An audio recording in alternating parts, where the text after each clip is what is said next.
What's going on, everyone? It's the fiction world here. We've got something amazing for you today. What if Deku conquered the Demon Slayer core and built a breeding harem with Shinobu, Mitsuri and all Hashira girls real quick? If you haven't subscribed yet, what are you waiting for? Join thousands of story lovers and hit that subscribe button. Alright, story time. Chapter 1, Stranger in the Wisteria. The sky split open and Deku fell through. Green lightning crackled around his body as he tumbled through absolute darkness, the vestiges of one for all screaming warnings inside his skull. His last memory was standing over All for One's broken body, the villain finally defeated after years of war, and then, light. Blinding. A tear in reality swallowing him whole. He hit the ground hard enough to crater it. Dirt and rock exploded outward. Trees within 30 meters snapped at their bases. Deku lay at the center of the destruction, staring up at an unfamiliar sky through a haze of dust and agony. 3 broken ribs. Dislocated left shoulder. Lacerations across his torso from All for One's final desperate attacks. His hero costume hung in tatters, the green fabric more red than green now. He forced himself to breathe. Catalogued his injuries the way Recovery Girl taught him. Nothing immediately fatal. He'd fought through worse. Deku pushed himself upright with his good arm, hissing through his teeth. The forest around him was dense, old growth, completely unfamiliar. No skyscrapers on the horizon. No distant hum of traffic. The stars overhead formed constellations he'd never seen in any astronomy textbook. His phone was dead. Not out of battery, just dead. The screen wouldn't even flicker. Okay, he muttered, habit from years of talking through problems. Different location. Very different. Pre-Quark-era architecture based on those trees and, he squinted at a distant structure barely visible through the canopy. Traditional Japanese construction. Taisho period. Earlier. A scream cut through the night. Deku was moving before his conscious mind caught up. Full cowling at 8%, anything higher would aggravate his ribs, launching him through the forest toward the sound. Branches whipped past his face. His shoulder shrieked in protest. He ignored it. He burst through the tree line onto a dirt road and found a nightmare. The thing standing over the cowering family wasn't human. It had been once, maybe, the general shape was right, but its jaw unhinged too far, revealing rows of teeth that belonged in a shark's mouth. Its eyes were wrong. Its proportions were wrong. Everything about it triggered every danger instinct Deku had developed through years of hero work. It was holding a child by the throat. Hey! The creature turned.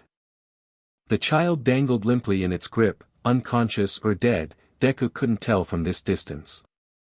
He closed that distance in a heartbeat. 5% Detroit smash, right fist, center mass. The impact cratered the creature's chest and sent it flying backward, dropping the child. Deku caught the kid with Black Whip before they hit the ground, setting them gently beside their screaming mother. The creature stood back up. Its chest was caving back out, bones snapping back into place, flesh knitting together like time running in reverse. Within seconds, it looked completely unharmed. That's new, Deku said. The creature grinned with too many teeth. A strong one. Good. I was getting bored with these weaklings. It lunged faster than anything that size should move. Deku sidestepped, danger sense giving him the split-second warning he needed, and drove his knee into the thing's spine. It folded backward with a crack that should have been fatal. It wasn't. 20% Detroit smash this time. The creature's head snapped back hard enough to spin it fully around.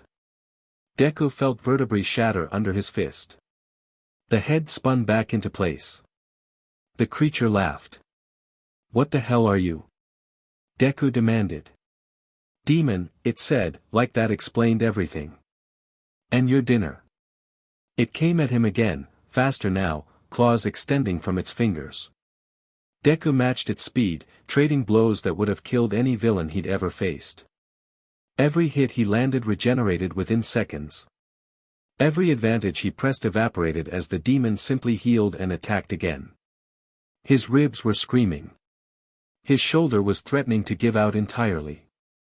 He was bleeding from a dozen small wounds the creature had inflicted during their exchange, and it hadn't slowed down at all. Fine. No more holding back.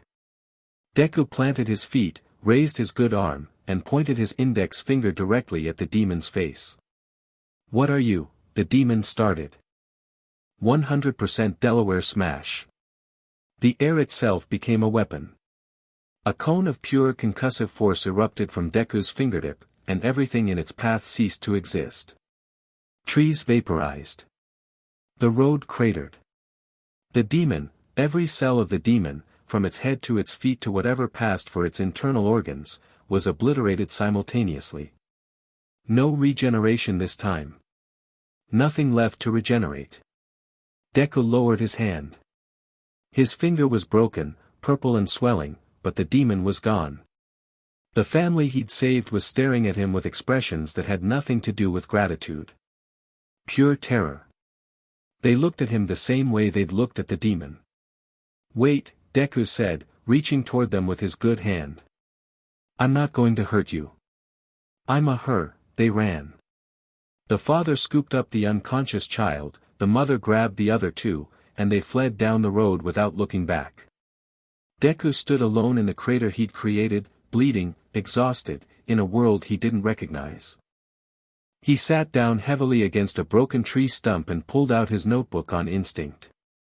Water damaged, pages sticking together, but still functional. He started writing, because that's what he did when he didn't understand something.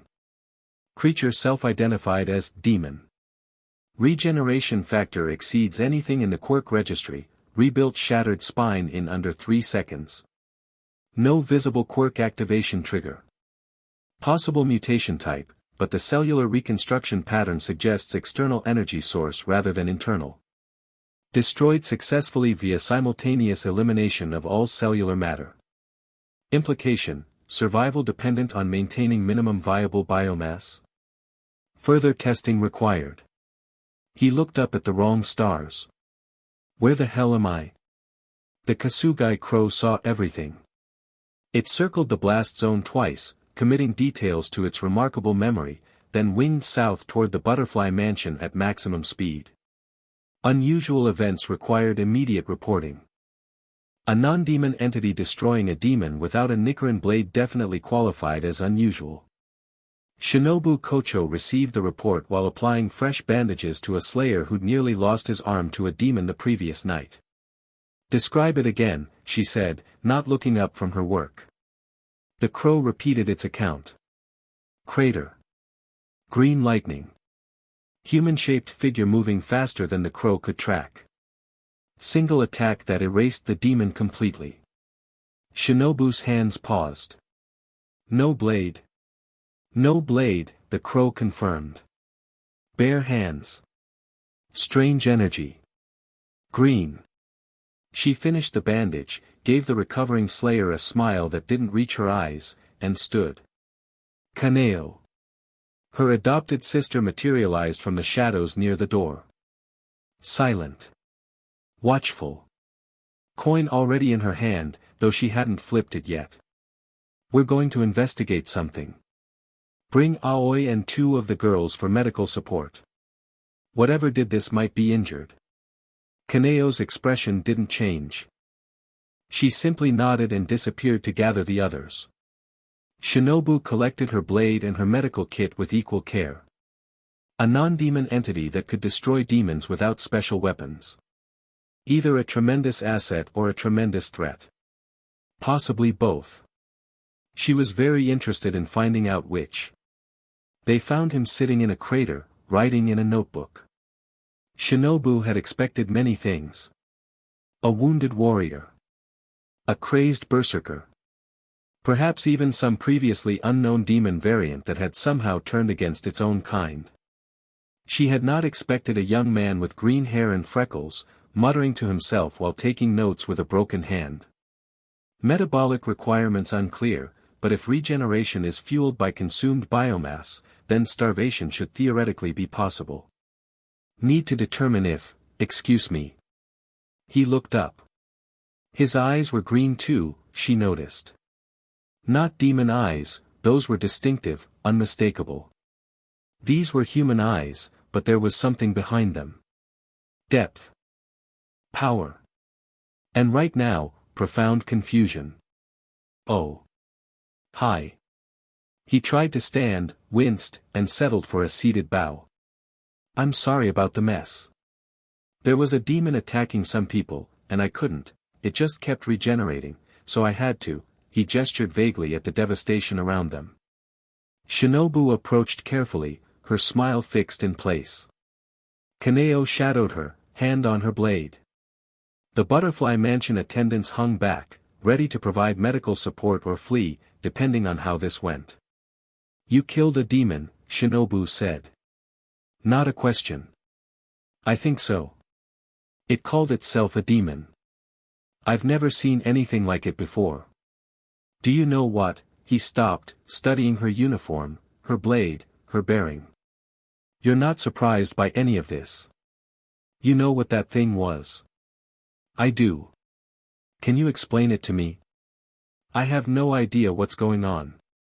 I don't even know where I am. The stars are wrong, my phone doesn't work, and that thing regenerated from injuries that should have killed it instantly. Nothing about this makes sense. He sounded frustrated.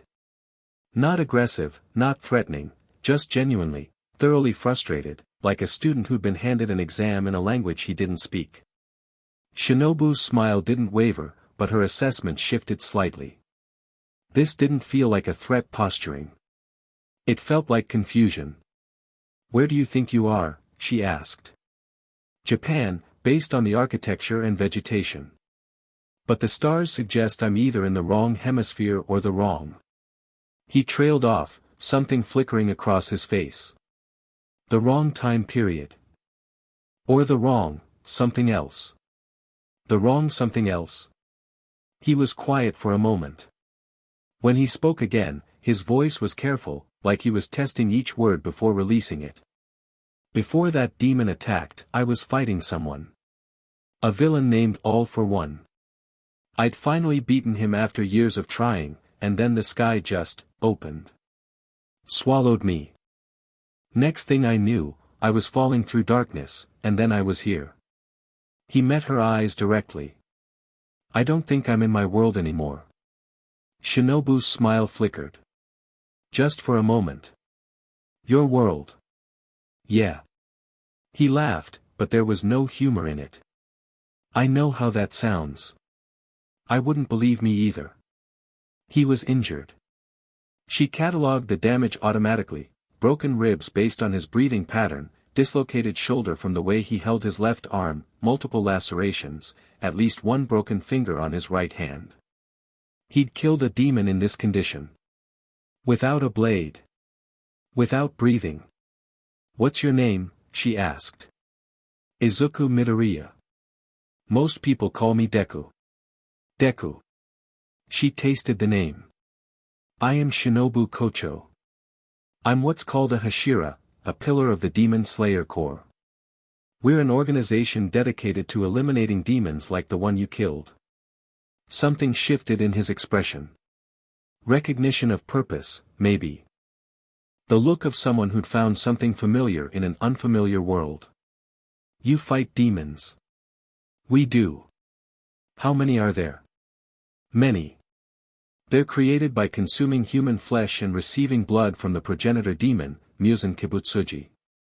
They're immortal, regenerating, and vulnerable only to sunlight or decapitation with a blade forged from special metal. Deku was writing again, his broken finger apparently irrelevant. Sunlight kills them. That explains the nocturnal attack. And special metal, is it the composition or some kind of treatment that makes it effective? Can you show me a sample? If I understand the mechanism, I might be able to, you might be able to what? He looked up from his notes. Help. That's what I do. I'm a hero. There was no boast in the statement. No pride. Just fact, delivered with absolute certainty. Shinobu studied him for a long moment. Then she made a decision. You're injured. Badly. I have medical facilities nearby where we can treat your wounds. Her smile widened slightly. And discuss your situation in more detail. I have many questions, Deku. Yeah. He finally managed to stand, swaying slightly before steadying himself. I have questions too. A lot of them. Then let's get you somewhere you can ask them. She gestured for the attendants to approach with a stretcher. Deku waved them off. I can walk. You have 3 broken ribs and a dislocated shoulder. I've fought with worse. He said it matter-of-factly, not bragging. But thank you. For finding me. For being willing to talk instead of attacking. I know I probably look pretty suspicious right now. You destroyed a portion of forest and obliterated a demon with your bare hands, Shinobu agreed pleasantly. Suspicious is a reasonable description. Fair. He started walking, then paused. The family that was here, the demon was attacking them. Did you see where they went? Shinobu's assessment shifted again. He'd nearly died fighting that demon. He was injured, lost, apparently displaced from reality itself. And his first concern was the people he'd saved. They're likely heading for the nearest village. They'll be safe, demons rarely attack twice in the same area. We maintain patrol routes. Deku nodded, visibly relieved. Good. That's good. He followed her toward the butterfly mansion without further protest, listing slightly to the right to protect his ribs, favoring his good arm, and still somehow managing to write notes as he walked. Kaneo fell into step beside Shinobu, close enough to whisper without being heard. Should I restrain him? Shinobu watched Deku nearly trip over a root because he was too focused on his notebook. He caught himself, apologized to no one in particular, and kept writing. No, she said. I don't think that will be necessary. She found herself genuinely curious, an unfamiliar sensation after years of maintaining her mask. This young man from another world who killed demons with his fists and apologized to trees when he stumbled. She wanted to understand him. That, more than anything else, told her how dangerous he might be. The butterfly mansion at night was exactly what Deku needed, calm, organized, and focused on healing. The architecture reminded him of historical recreations he'd seen in museums, but lived in, real, not preserved for display. Paper screens diffused lantern light. The smell of medicinal herbs permeated everything. Women in butterfly-patterned uniforms moved efficiently through the halls, treating injured patients, preparing medicines, maintaining the facility with practiced expertise. No one seemed alarmed by his presence, though several shot curious glances his way. They'd given him a room. Treated his wounds with surprising skill, whoever had set his shoulder and wrapped his ribs knew exactly what they were doing. He'd tried to explain his enhanced healing factor, but the caretaker had simply smiled and said, "Rest now, explanations later." So he rested. Or tried to. Sleep wouldn't come. His mind kept spinning through everything he'd seen, everything he'd learned, trying to construct a framework that made sense. Demons. Actual demons, not a quirk classification. Creatures that regenerated from fatal wounds, killed by sunlight or special metal. An organization dedicated to fighting them. A world that looked like historical Japan but couldn't be his Japan, not with those stars, not with the complete absence of quirks. He'd asked Shinobu about quirks during their walk. She'd looked at him blankly. The word meant nothing to her. A world without quirks. A world where 80% of the population didn't have superpowers. A world where humanity fought monsters with swords and training rather than inherited abilities. Except he still had one for all. He could feel it burning in his core, all the vestiges present and accounted for. Whatever had brought him here hadn't stripped his power. He was, potentially, the most powerful being in this entire world. The thought made him uncomfortable rather than triumphant. He was writing again. Filling pages with observations, theories, questions. The notebook was almost full, he'd need a new one soon. Did they even have the right kind of paper in this era? A knock at his door. Soft, almost hesitant. Come in. Kaneo entered. She moved like a ghost, barely disturbing the air, her expression completely neutral. In her hand, she held a coin. Shinobu-sama asks if you require anything. I'm fine, thank you. Deku set down his notebook. You're Kaneo, right? Shinobu mentioned you're her adopted sister. Kaneo didn't respond. She simply stood there, waiting for him to dismiss her. That coin, Deku said, nodding toward her hand. You've been holding it since we met. What's it for? For a long moment, Kaneo didn't answer. Then, decisions. You flip it to make decisions. She nodded once, a minimal movement. Deku processed that. His analytical mind automatically started constructing hypotheses: trauma response, dissociative coping mechanism, learned helplessness from abuse. He'd studied psychology as part of his hero training. You couldn't save people from villains if you didn't understand what broke people in the first place. That sounds exhausting, he said quietly. Having to consult something external for every choice. Something flickered in Kaneo's eyes. Surprise, maybe. People probably didn't usually call out the behavior directly. It works. I'm sure it does. But. He thought about how to phrase this. You came to check on me. Did you flip for that? She shook her head slightly.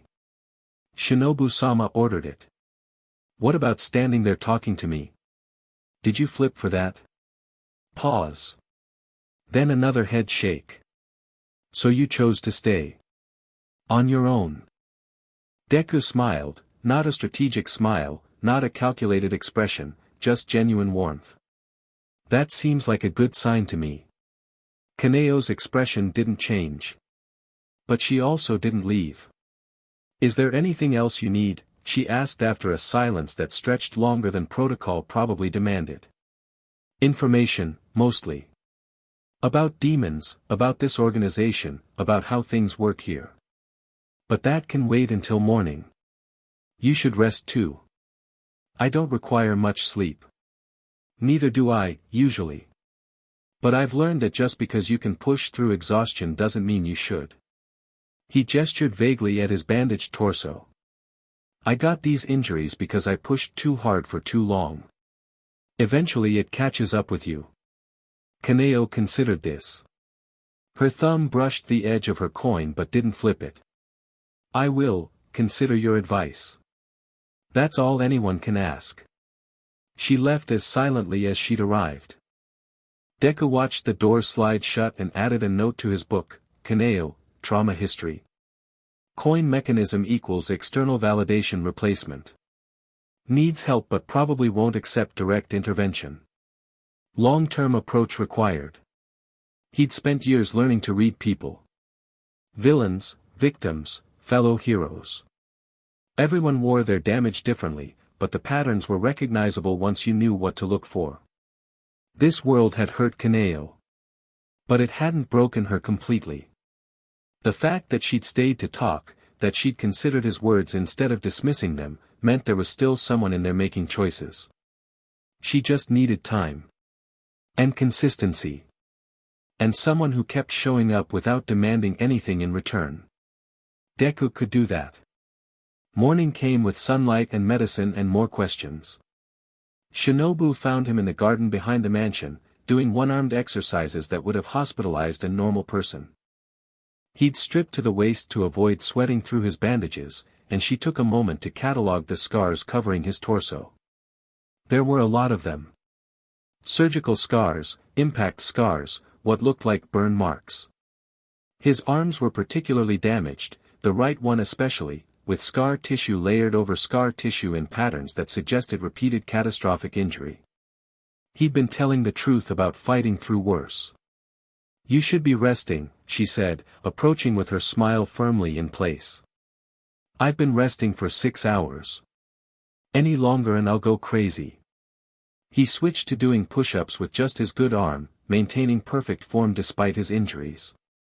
Besides, I heal fast. Another day and I'll be at maybe 70%. That's not possible. It's one of my abilities. He stood, accepting the towel one of the attendants offered. Thanks. Is Shinobu-san here to ask more questions, or am I finally getting some answers? Perhaps both. She sat on a bench at the garden's edge, arranging her haori around her. I spent the night researching. There's no record of anyone matching your description, no reports of unusual phenomena matching what you described as the sky opening. Whatever brought you here, it wasn't caused by anything we're aware of. I figured as much.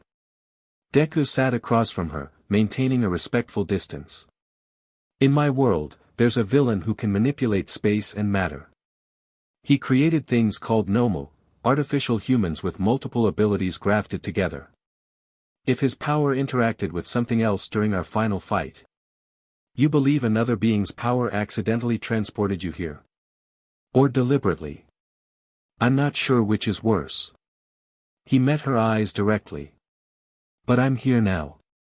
And from what I saw last night, you have a serious demon problem. I might not understand how this world works yet, but I understand fighting. I want to help. Why? The question seemed to genuinely surprise him. What do you mean, why? You're not from this world. You have no stake in our war. You could simply wait for another opportunity to return home, stay out of our conflicts entirely. Deku was quiet for a moment. When he answered, his voice was different, heavier, older than his apparent years. There was a moment, when I was 14, when I met the greatest hero in my world. I was nobody. Quirkless, that's what we call people without powers. Everyone told me I couldn't be a hero, that I should give up, that I was dreaming impossible dreams. He held up his scarred right hand, flexing the damaged fingers. He told me I could be a hero. And then he gave me his power, passed it on to me, because he believed in me when no one else did. For the last 5 years, I've spent every day trying to be worthy of that gift. Trying to save people. Trying to be the kind of hero he saw when he looked at me. His eyes found hers. I can't stop being that person just because I'm in a different world. Those people last night, the family that demon was attacking, they didn't care where I came from. They just needed help. And I could help. So I did. That's all there is to it. Shinobu studied him. Her smile remained fixed, but something behind it shifted. You're either exactly what you appear to be, she said slowly, or you're the most accomplished liar I've ever encountered. I'm a terrible liar, actually. Ask anyone who knows me. My face gives everything away. I've noticed. She stood. Come with me. There's someone who wants to meet you. Mitsuri Kanroji, the love Hashira, burst into the meeting room like a pink-haired hurricane. Is it true? Is there really a mysterious stranger who killed a demon with his bare hands? Where is he? I have to meet him, Shinobu-san, you can't just keep him hidden away, that's not fair. She stopped mid-sentence when she saw Deku. He was standing near the window, shirtless because Shinobu had demanded to examine his wounds in proper lighting, his scarred and bandaged torso on full display. Morning sunlight caught the green of his hair and eyes, and the lean muscle he'd developed through years of hero training was evident despite his injuries. Mitsuri turned the color of her hair. Oh, she said. Oh my. Mitsuri, Shinobu said dryly, this is Deku. Deku, this is Mitsuri Kanroji, the love Hashira. It's nice to meet you, Deku said, bowing politely. Sorry about, he gestured at his bare chest. Shinobu-san wanted to check my wounds. Mitsuri made a sound that wasn't quite words. Her hands flew to her face, covering her burning cheeks. She took a step backward, tripped over a floor cushion, and started to fall. Black whip erupted from Deku's hand, dark tendrils of energy that wrapped around her waist and caught her mid-tumble, setting her gently on her feet. She stared at the tendrils. Then at him. Then at the tendrils again. That's so cool. All embarrassment forgotten, she surged forward, grabbing one of the black whip tendrils and examining it. What is this? It's not breathing. Is it blood demon art? No, you're human, I can tell. Is it? It's called Black Whip, Deku said, surprised by her enthusiasm. It's one of my abilities. I have several. Several? Mitsuri's eyes were sparkling. Can you show me? Please, please, please. Shinobu watched this exchange with an expression that somehow managed to be both amused and exasperated. Mitsuri. Perhaps let the man put on a shirt first. Oh. Right. Yes. Shirt.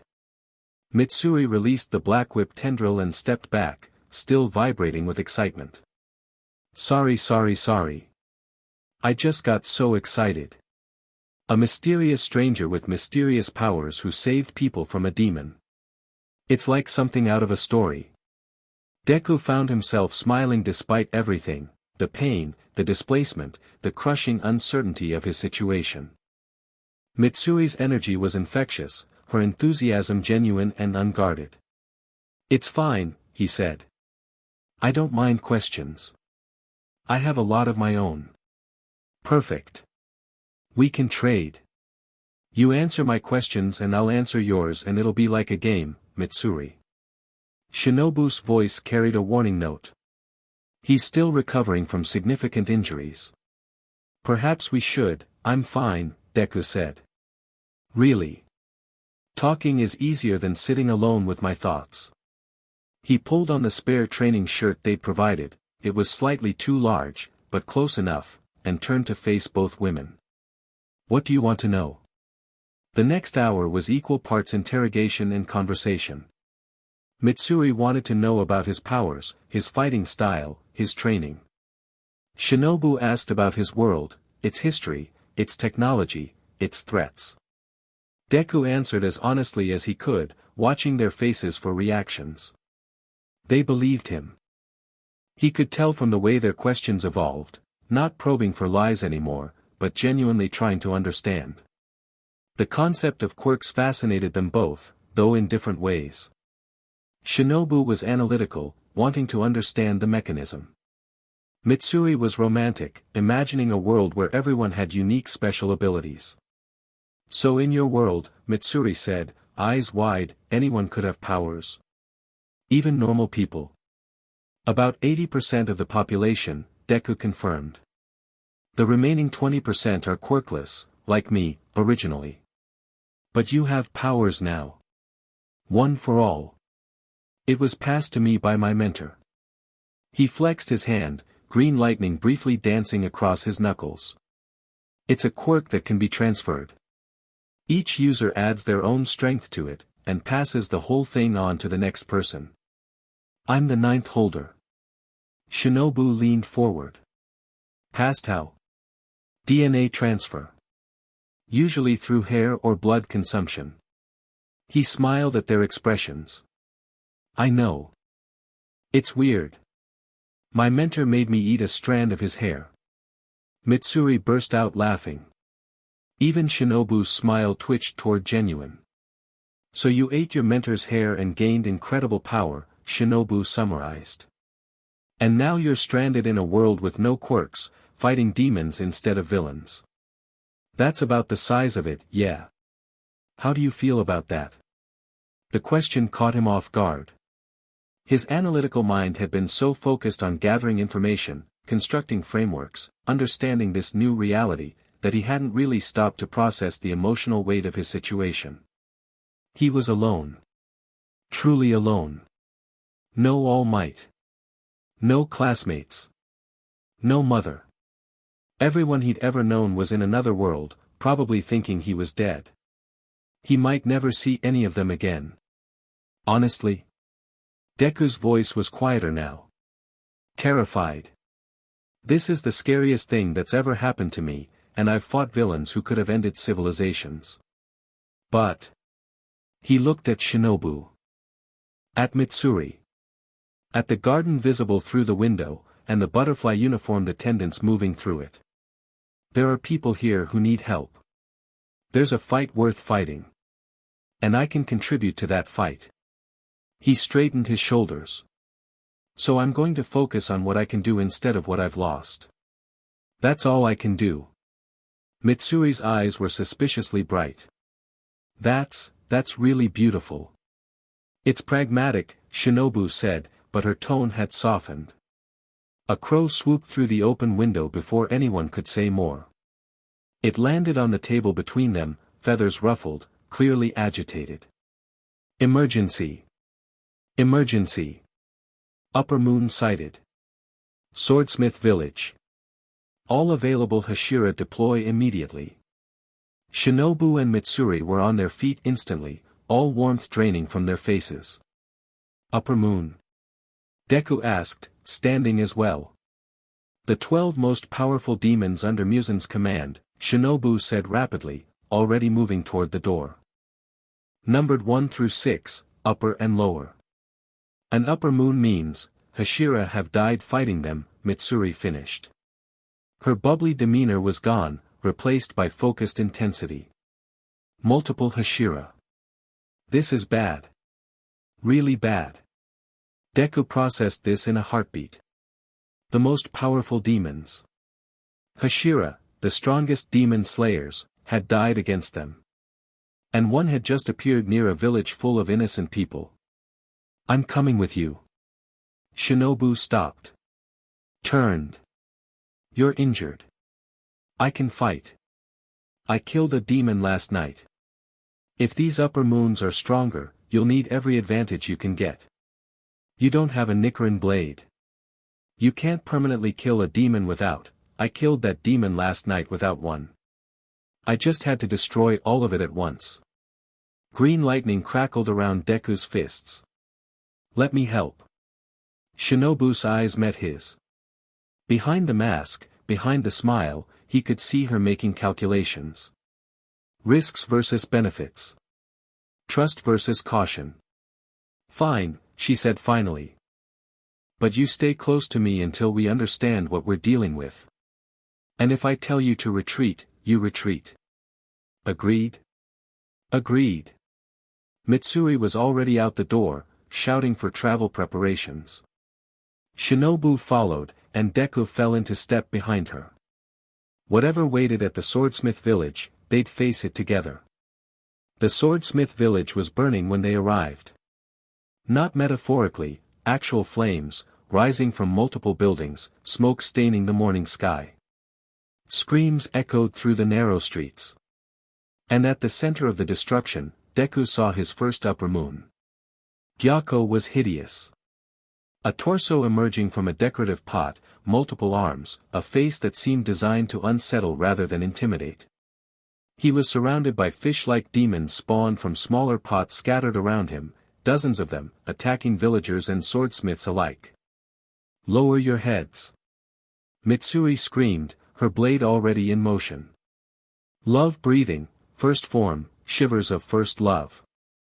Her sword bent like a whip, slicing through a dozen fish demons in a single sweeping strike. The villagers dove for cover as her blade carved a path of destruction through Gyako's minions. But there were too many. For every fish demon she cut down, Gyako spawned 3 more. And the upper moon himself hadn't even engaged yet, he was watching, amused, like this was all entertainment. Mitsuri can't handle all of them, Shinobu said, assessing the situation rapidly. We need to thin the numbers before, I'll take the source, Deku said. Before she could protest, he was gone.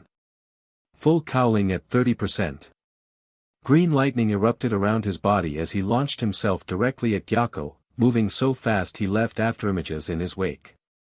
The upper moon's eyes widened, multiple fish demons tried to intercept, but Deku blew through them like they weren't there, fists shattering their bodies faster than they could regenerate. He reached Gyako in under 2 seconds and drove a 45% Detroit smash directly into the upper moon's face. Gyako's head snapped back. His pot cracked. The entire demon was launched backward, crashing through a building and out the other side. Deku pursued without hesitation. "What are you?"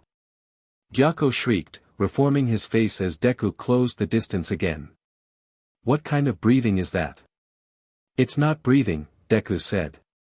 "It's something else entirely." He attacked again, a barrage of punches and kicks that would have reduced any normal opponent to paste. Gyako blocked, dodged, countered with extending limbs and poison needles and the sheer weight of his supernatural body. But Deku had fought muscular. He'd fought overhaul. He'd fought all for one himself. He knew how to handle opponents who outclassed him physically. Danger sense screamed a warning. Deku twisted sideways as a pot materialized behind him, narrowly avoiding being trapped inside it. He'd seen what those pots did to the fish demons, reformatting flesh, trapping victims in liquid prisons.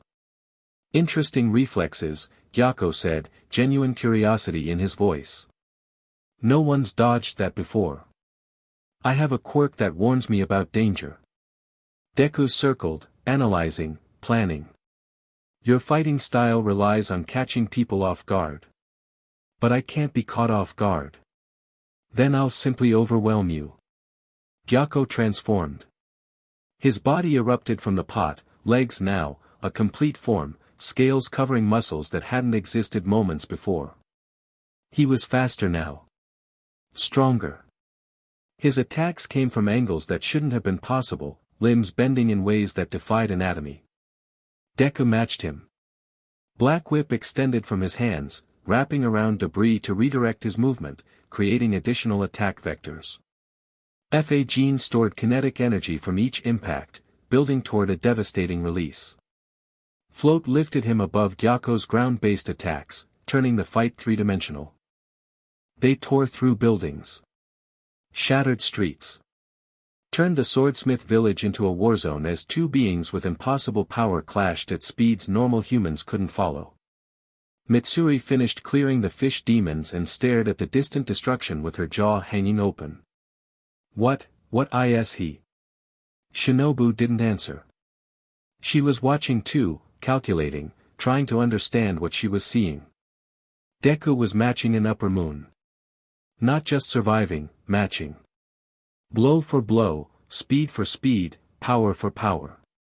And he wasn't even using his full strength. She could tell. The way he moved, the control he maintained, he was holding back. What was he saving it for?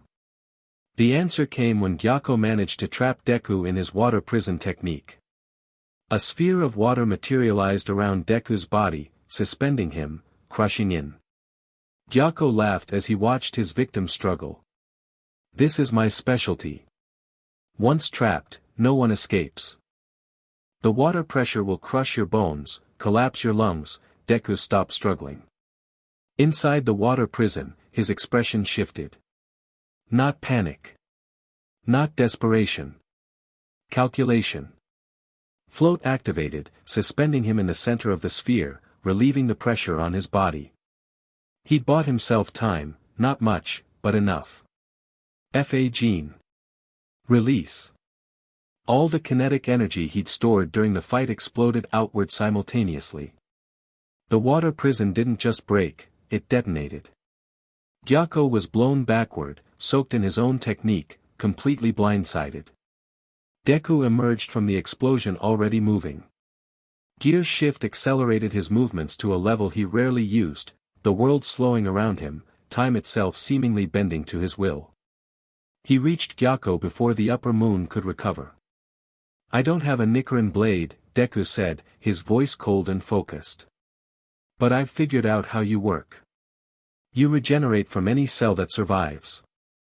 So I just have to make sure nothing survives." Black Whip wrapped around Gyako's body, all of it, every limb, every segment, binding him completely. The upper moon struggled, but Deku's grip was absolute.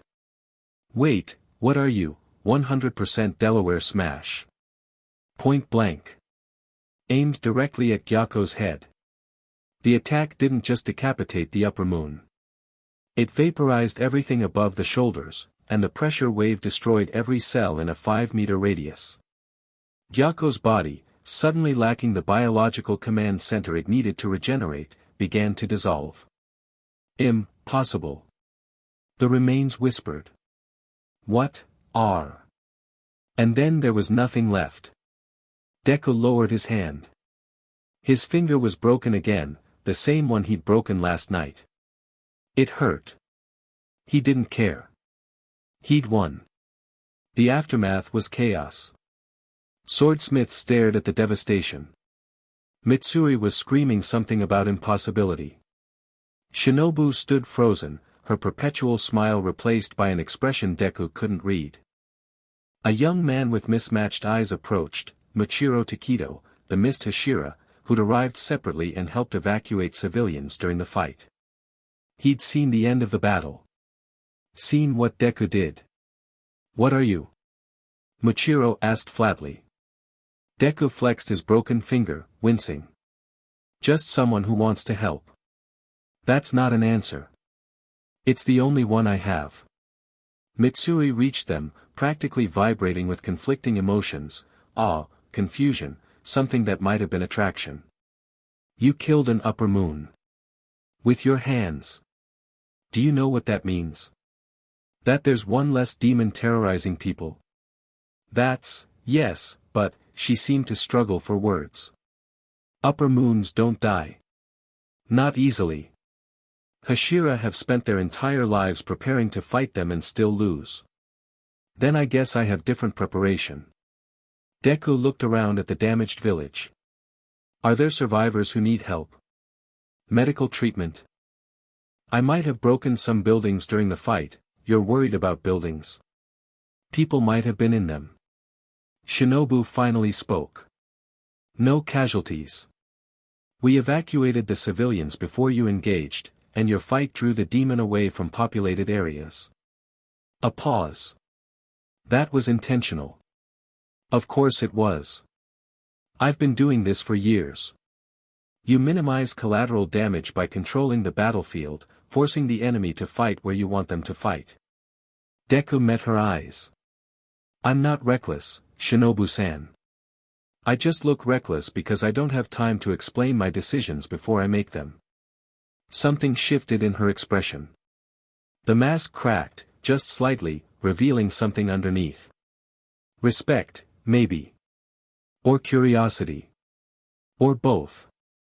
We need to report this, she said. The master will want to hear about everything that's happened. And the other Hashira. She glanced at Michiro, who was still staring at Deku with unreadable eyes. They'll have questions. I'm happy to answer them. Like I said, I want to help.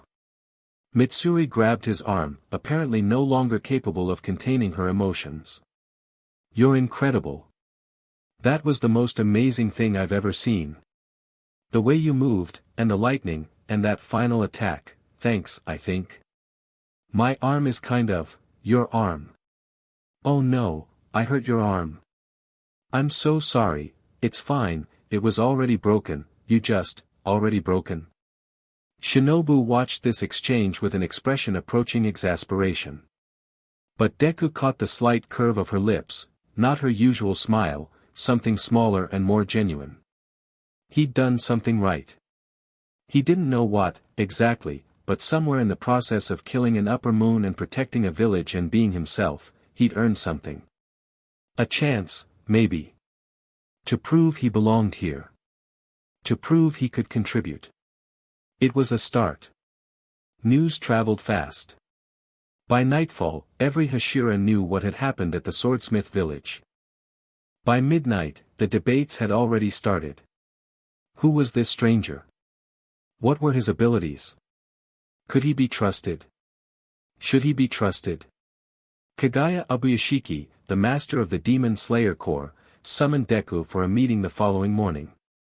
The other Hashira would attend, all of them who could be gathered, anyway. It would be Deku's first formal introduction to the organization's power structure. The night before, he found Shinobu in her laboratory. She'd rebuilt it since returning from the village, recovered samples from the fight, traces of Gyako's dissolving body, notes on demon physiology that she updated compulsively. She didn't look up when he entered. You should be resting. So should you. I'm working. You're hovering. Deku sat on a stool near her workspace, maintaining distance but establishing presence. I wanted to thank you. For giving me a chance. For believing me, or at least not dismissing me outright. I haven't decided what I believe yet. She finally looked at him. You killed an upper moon. That should be impossible. You have abilities that don't fit any category I understand. You claim to be from another world, which should also be impossible. I know. And yet. She set down her notes. You saved lives today. Protected civilians. Put yourself at risk for people you've never met in a world that isn't yours. That's what heroes do. Heroes. She tested the word. In your world, that's a profession. More than a profession. It's a calling. Deku leaned forward slightly. When I was a kid, I watched videos of heroes saving people. This one hero, All Might, the one who gave me my power, he always said the same thing when he showed up to help, I am here. Just those words. But the way he said them, people believed him. They believed that everything would be okay, because he was there. Shinobu was quiet for a moment. That sounds like quite a burden. Making people believe in you. It is. But it's also the greatest gift anyone can receive, the trust of people who need help. He smiled, soft and genuine. You fight demons. You help injured slayers recover. You work on medicines that could save countless lives. I don't know what you call yourself, but where I'm from, you'd be a hero too. Something flickered across her face. Gone too fast to identify.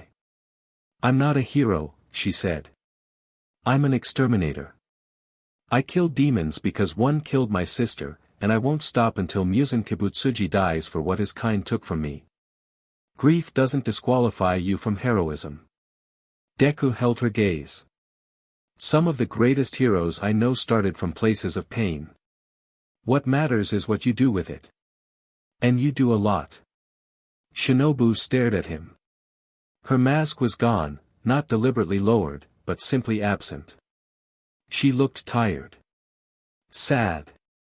Beautiful in a way that had nothing to do with physical appearance and everything to do with the weight she carried. You're very strange, Deku. I've been told. I don't know if I should trust you. That's fair. I haven't earned your trust yet. I'm just asking for the chance to try. She picked up her notes again. The meeting with the master is at dawn. Don't be late. I won't. He stood to leave. At the door, he paused. Shinobu. What? Your sister, Kane, right? He'd heard the name mentioned in passing. She would be proud of you. The person you've become, the work you're doing. Whatever happened to her, whatever you feel like you've lost, you haven't lost that. She's still with you. In everything you do. Shinobu's hands stopped moving. Deku left before she could respond. He didn't need a response. He just needed her to hear it. Behind him, alone in her laboratory, Shinobu Kocho sat in silence for a very long time. When she finally moved again, her smile was different. Smaller. Realer. She'd have to think about that. But that was a problem for tomorrow. Dawn came too fast. The meeting hall was traditional, paper screens and wooden floors, designed for formality and hierarchy. The 9 Hashira knelt in a semicircle, facing a raised platform where Kagaya Ubuyashiki sat with his 2 attendant daughters.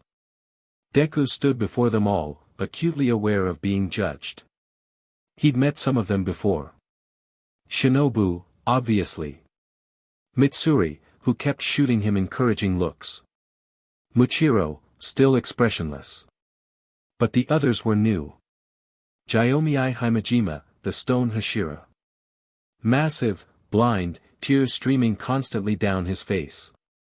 Despite the tears, his presence was overwhelming, a mountain given human form. Sanemi Shinazugawa, the Wind Hashira. Scarred, aggressive, radiating hostility from the moment Deku entered. His eyes followed Deku like a predator tracking prey. Abanai Iguro, the Serpent Hashira. Bandaged face, mismatched eyes, a white snake coiled around his shoulders. His gaze was suspicious, calculating. Ju Tomioka, the Water Hashira.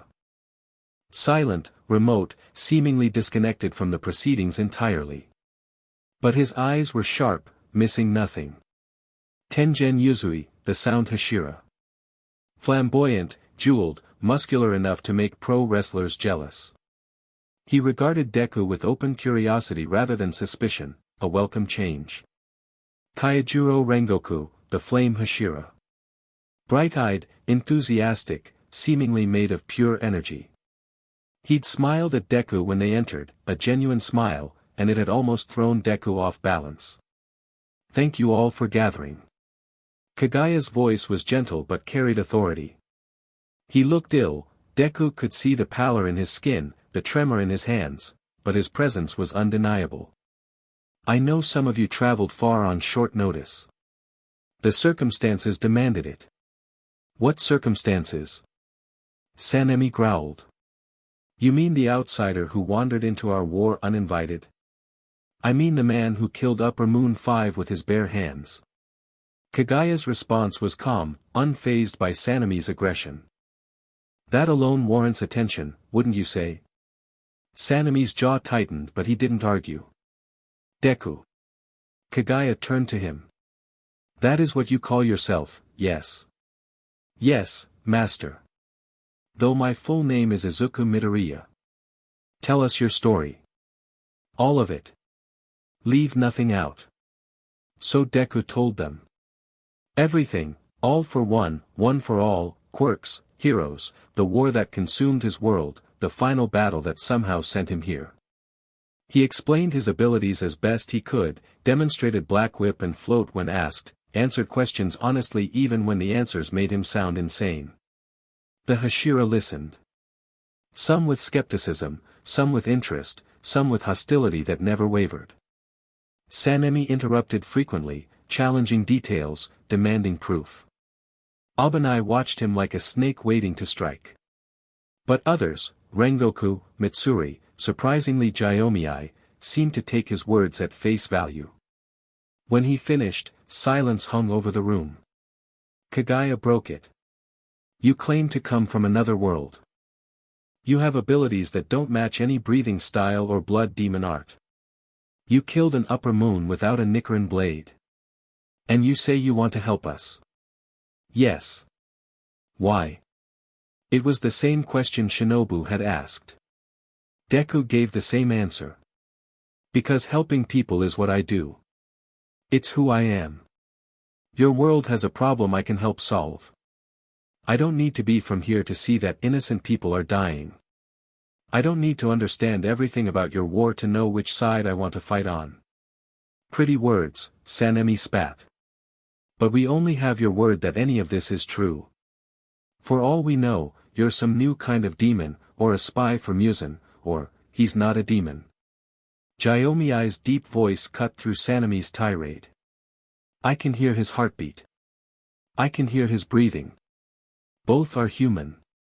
And when he speaks, his heart is sincere. Sincerity can be faked. Not to me. Sanemi subsided, still glaring. I believe him. Rengoku's voice was fire-made sound, bright, warm, impossible to ignore. His eyes are honest. His spirit burns with conviction. I've fought demons for years, and I've never met one that could fake what I see in him. You'd believe anything that smiled at you, Abanai muttered. Perhaps. But I'd rather trust too much than too little. And he saved people. What demon does that? The debate continued. Deku stood quietly, letting them argue around him, observing dynamics and personalities. Sanemi was the loudest opponent, but Abanai was more dangerous, calmer, more calculating. Mitsuri supported him openly, Shinobu less openly but noticeably. Ju said nothing at all, which was interesting. Tengen seemed mostly amused by the whole situation. Michiro appeared to be napping with his eyes open. Finally, Kaguya raised a hand. Silence fell instantly. Deku. The master's sightless eyes seemed to find him anyway. I have a question. One that will determine how I decide. Ask. If I order you to leave, to abandon our war, to find some isolated place and live out your life without involving yourself in our conflict, would you obey? Deku considered the question carefully. The honest answer mattered more than the easy one. No, he said finally. I wouldn't. Sanemi made a noise of triumph. You see, let him explain, Kaguya interrupted. Deku took a breath. I respect your authority. I respect this organization and what it represents. But I can't stop being who I am just because someone orders me to. If there are people in danger, I'm going to help them. If there are monsters preying on innocents, I'm going to fight them. That's not defiance, that's just, me. I couldn't stop even if I wanted to. Kaguya was smiling now, a gentle, knowing expression. And that, Deku, is why I'm going to let you stay. Master, Sanemi started. This organization needs people who cannot walk away from suffering. We need those who fight because they cannot bear to do otherwise. Kaguya's voice carried weight despite its softness. Deku has proven his abilities. He has proven his intentions through action. And he has proven his character by being honest about his nature rather than telling me what I wanted to hear. He turned to address all the Hashira. Deku will be granted provisional status as a special combatant of the Demon Slayer Corps. He will not hold the rank of Hashira, he is not trained in our traditions, has not earned that title through our systems. But he will be allowed to fight alongside you, to contribute to our war, to prove himself through continued action. Sanemi's face was thunderous. You're making a mistake. Perhaps. But I would rather make the mistake of trusting too much than too little. Kaguya's smile widened slightly. Someone wise said that once. Recently, in fact. Deku caught Rengoku's eye. The flame Hashira was grinning. I mean, I did, but, Rengoku's enthusiasm carried no embarrassment. Welcome to the Corps, DKU. I look forward to fighting alongside you. Mitsuri actually cheered. Even Shinobu's smile seemed genuine. Sanemi stood abruptly. I don't accept this. You don't have to accept it, Kaguya said calmly. You simply have to respect my decision. And if I don't? If I decide to test this outsider myself? The challenge hung in the air. Deku felt the tension spike, this was a pivotal moment, he understood instinctively. How he responded here would shape everything that followed. Then test me, he said quietly. If that's what you need to accept my presence, if fighting me yourself is the only way you'll believe I'm not a threat, then let's do it. Right now. Sanemi's eyes widened slightly. He hadn't expected acceptance. You'd fight a Hashira? You know what that means. I know you're the strongest fighters in this organization. I know you've dedicated your entire life to killing demons. I know you have every reason to distrust me. Deku met Sanemi's gaze without flinching. But I also know that the only way to earn respect sometimes is to show what you're made of. So if that's what this takes, if one fight can settle things between us, then I'm ready. The room was silent. Every Hashira watched Sanemi, waiting for his response. He smiled. It was not a friendly smile. Fine. Outside. Now. The duel took place in the courtyard behind the meeting hall. No rules were established, Sanemi didn't bother, and Deku didn't ask. The other Hashira formed a loose circle around them, audience and referees both. Sanemi drew his blade. Wind breathing made visible, the air around him churned, currents forming and dissipating as his fighting spirit manifested. Deku settled into his combat stance. Green lightning flickered across his body, contained, ready. "Don't hold back," Sanemi said. "If you do, I'll kill you for the insult. I'll hold back as much as I need to. I don't want to seriously hurt you." Sanemi's smile turned feral. "We'll see who hurts who." He attacked. Wind breathing, first form, dust whirlwind cutter. The strike was fast, faster than anything Deku had encountered in this world. Sanemi moved like the wind itself, blade carving paths through air that became cutting attacks in their own right. If Deku had been a normal person, he'd have died before registering the movement. But Deku wasn't normal. Not remotely. Danger sense warned him a fraction of a second before the attack. He twisted, the blade passing close enough to slice a few hairs from his head, and countered with a palm strike to Sanemi's chest. 20%. Enough to send most opponents flying. Sanemi tanked it. His feet skidded back, he grunted from the impact, but he kept his footing and immediately transitioned into another attack. Wind breathing, fourth form, rising dust storm. Deku blocked with black whip-reinforced arms. The impact still drove him backward, but he used the momentum, springing off his back foot and launching a counterattack. Full cowling let him match Sanemi's speed, float gave him aerial options the wind Hashira couldn't match. They exchanged blows faster than most observers could track. Sanemi's wind breathing carved furrows in the ground, shattered tiles, turned the air itself into a weapon. Deku's one for all responded with overwhelming force, each punch carrying enough power to level buildings. But something was wrong. Deku was holding back significantly, he had to, or risk killing a man he actually wanted as an ally. But Sanemi was holding back too. The wind Hashira's attacks were fierce but not lethal, his positioning kept avoiding critical angles. This wasn't a fight to the death. It was something else. Deku disengaged, leaping backward to create distance. "You're not trying to kill me," he said. Sanemi paused, breathing hard. "Neither are you. I told you I wouldn't." "Yeah. You did." Sanemi lowered his blade slightly. "You know what pisses me off most about you? My face. Your ease." Sanemi's voice cracked with something raw. "You show up from nowhere. No training. No suffering. No years of watching your friends die. And you kill an upper moon like it's nothing. Like everything we've sacrificed, everything we've lost, meant nothing because one outsider could just handle it." Oh.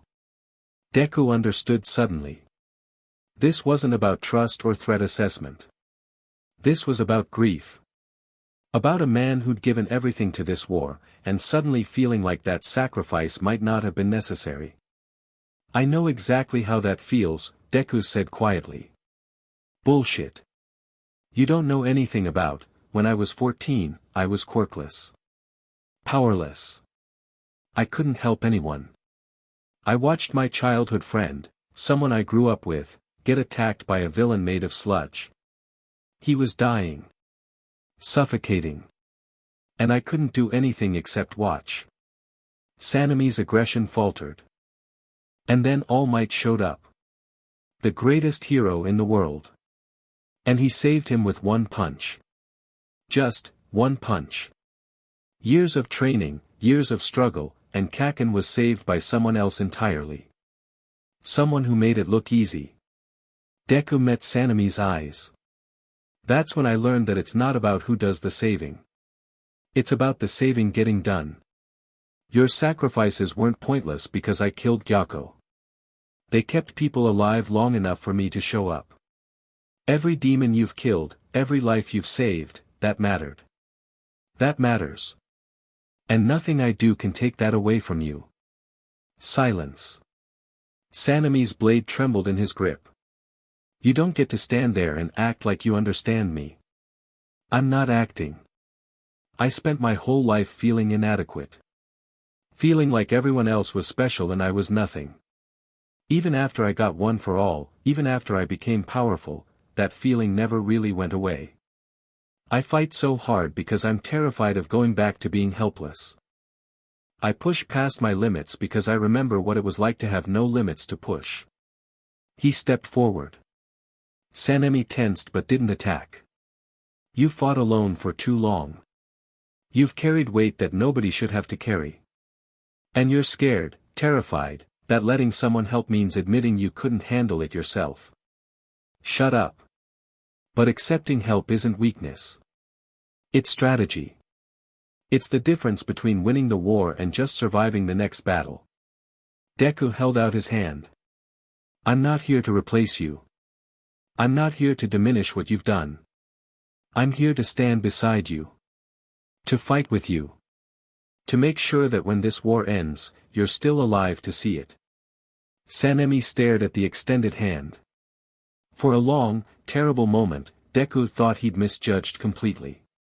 Thought Sanemi would attack again, or walk away, or, the wind Hashira sheathed his blade.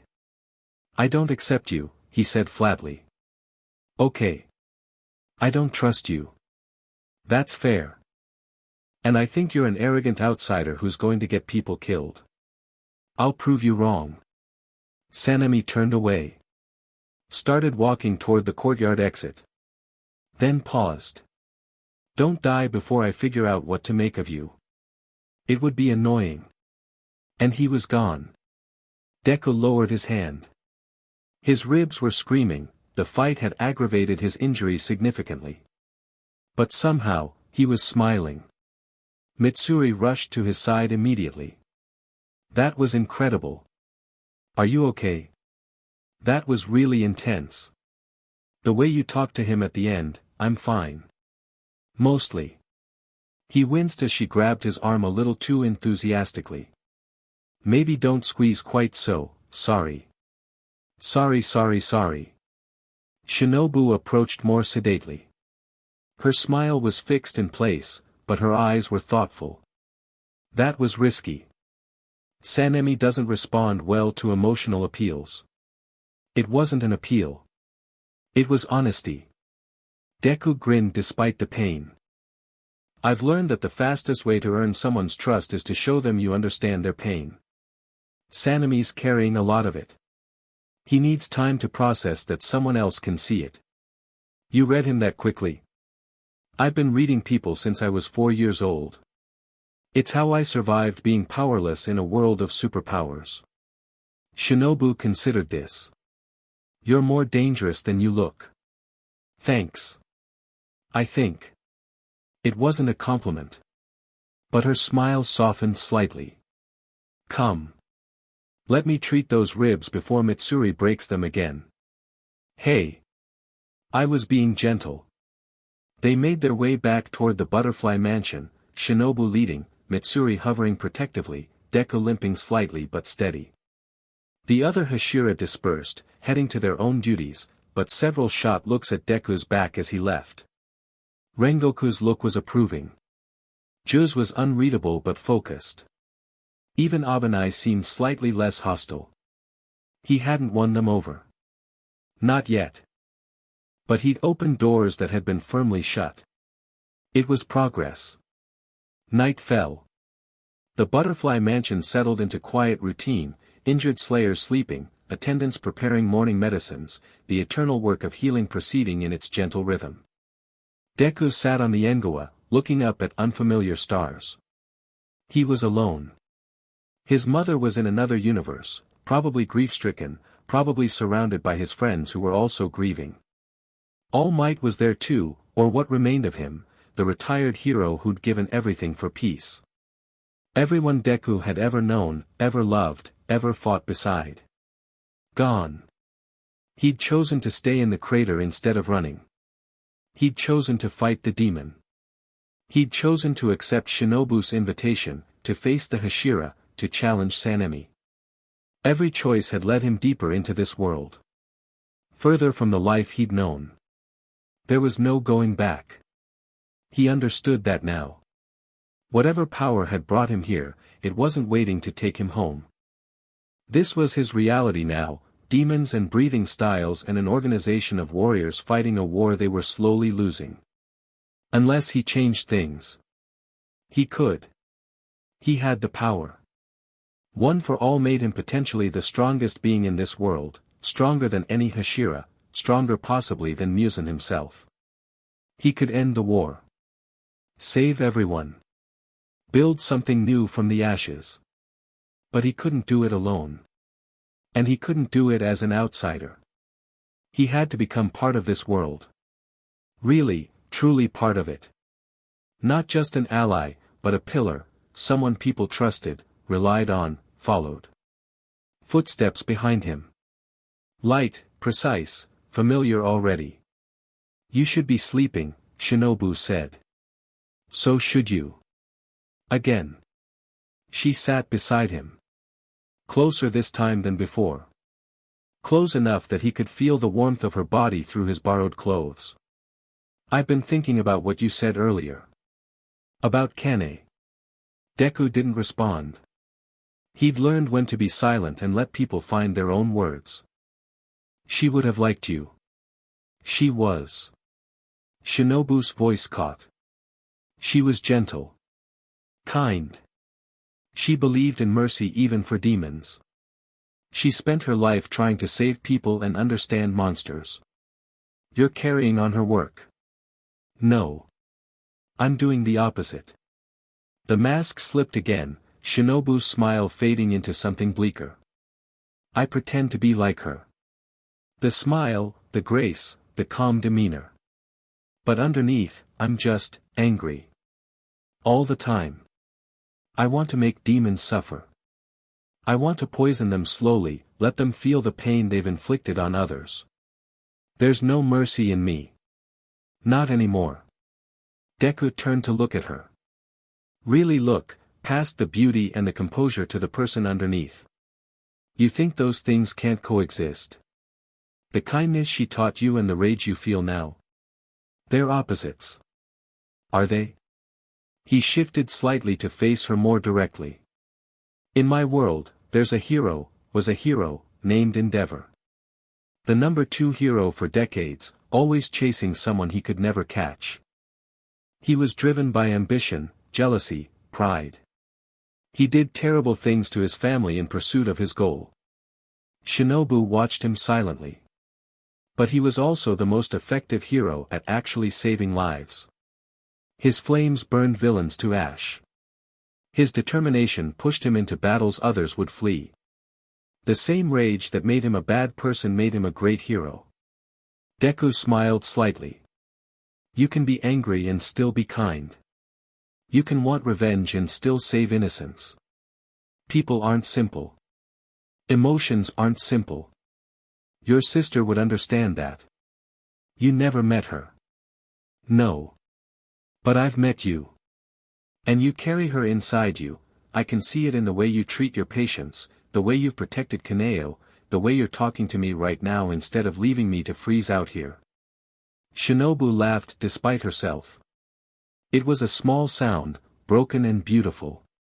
You're very strange, Deku. You've mentioned. I think. She paused. Considered. Started again. I think I might be glad you're here. Despite everything. Despite how complicated your presence makes things. That's probably the nicest thing anyone said to me since I arrived. Don't get used to it. I have a reputation to maintain. They sat in comfortable silence. Stars wheeled overhead, wrong stars, alien constellations, a sky that would never feel like home. But maybe that was okay. Shinobu. Thank you. For giving me a chance. For being the first person here who listened instead of just reacting.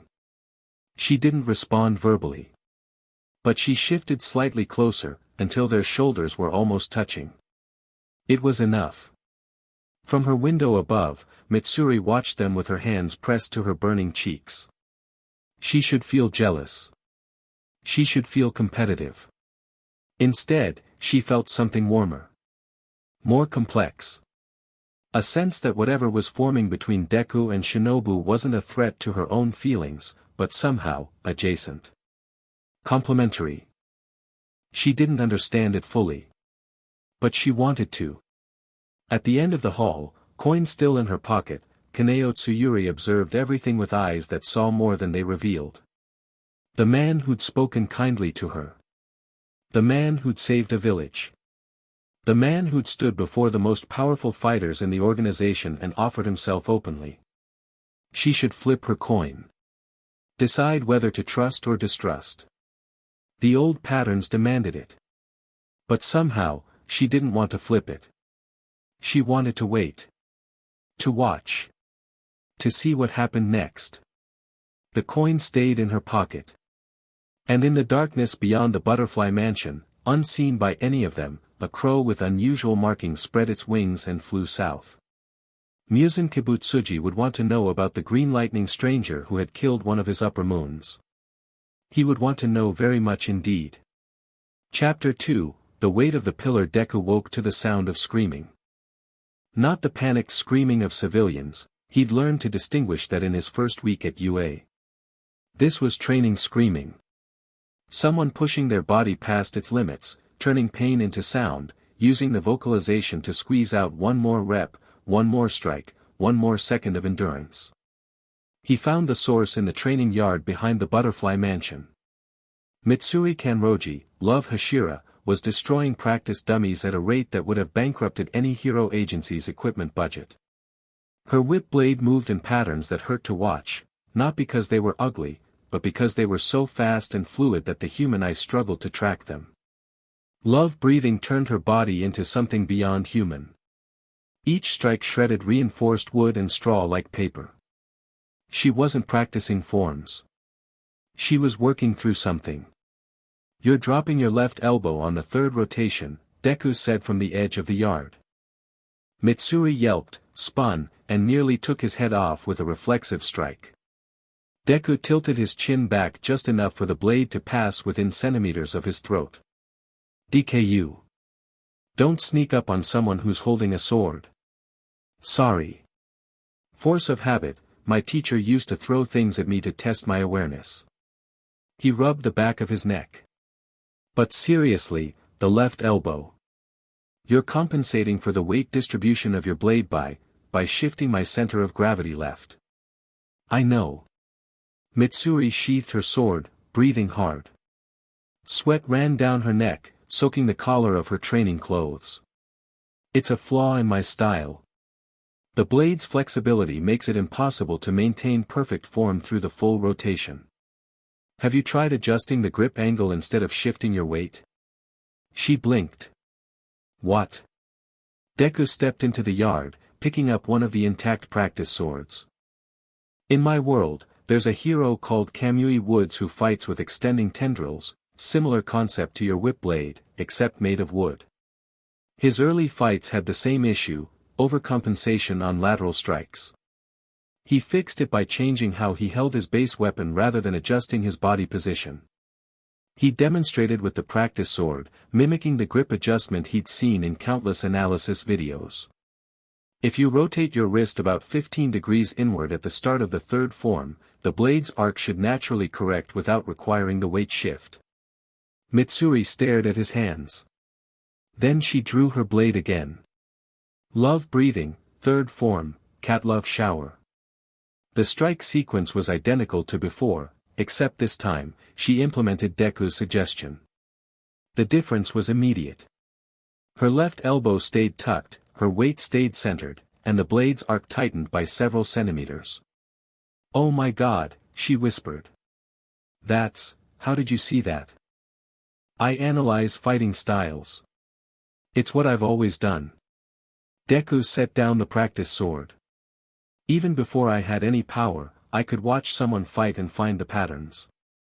It used to annoy my classmates, I'd fill notebooks with observations about their quirks and techniques.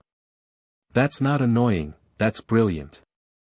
Mitsuri was vibrating again, that infectious energy that seemed to be her default state. Can you analyze all of my forms? I've been struggling with the sixth one for months and my old teacher just kept saying to practice more but he never explained what to practice. Sure. Show me. What followed was 2 hours of the most productive training session Mitsuri had ever experienced. Deku sat at the edge of the yard with his notebook, a new one, purchased from a nearby village, and watched her cycle through all of Love Breathing's forms. For each one, he identified inefficiencies, compensations, and untapped potential with the same analytical precision he'd once applied to All Might's fighting style. He didn't just tell her what was wrong. He showed her what was right, using his own body to demonstrate principles of kinetic energy transfer, angular momentum, and force distribution that she'd never been formally taught. You have 8 times normal muscle density, he said, scribbling in his notebook. That means your force output per unit of movement is, well, it's ridiculous. Most of your techniques are actually holding back because your form is designed for normal human musculature. If you redesign them for your body specifically. Mitsuri sat down next to him, close enough that their knees touched. She didn't seem to notice. Or maybe she did and didn't care. Nobody's ever said that before, she said quietly. About my muscles. Most people think they're weird.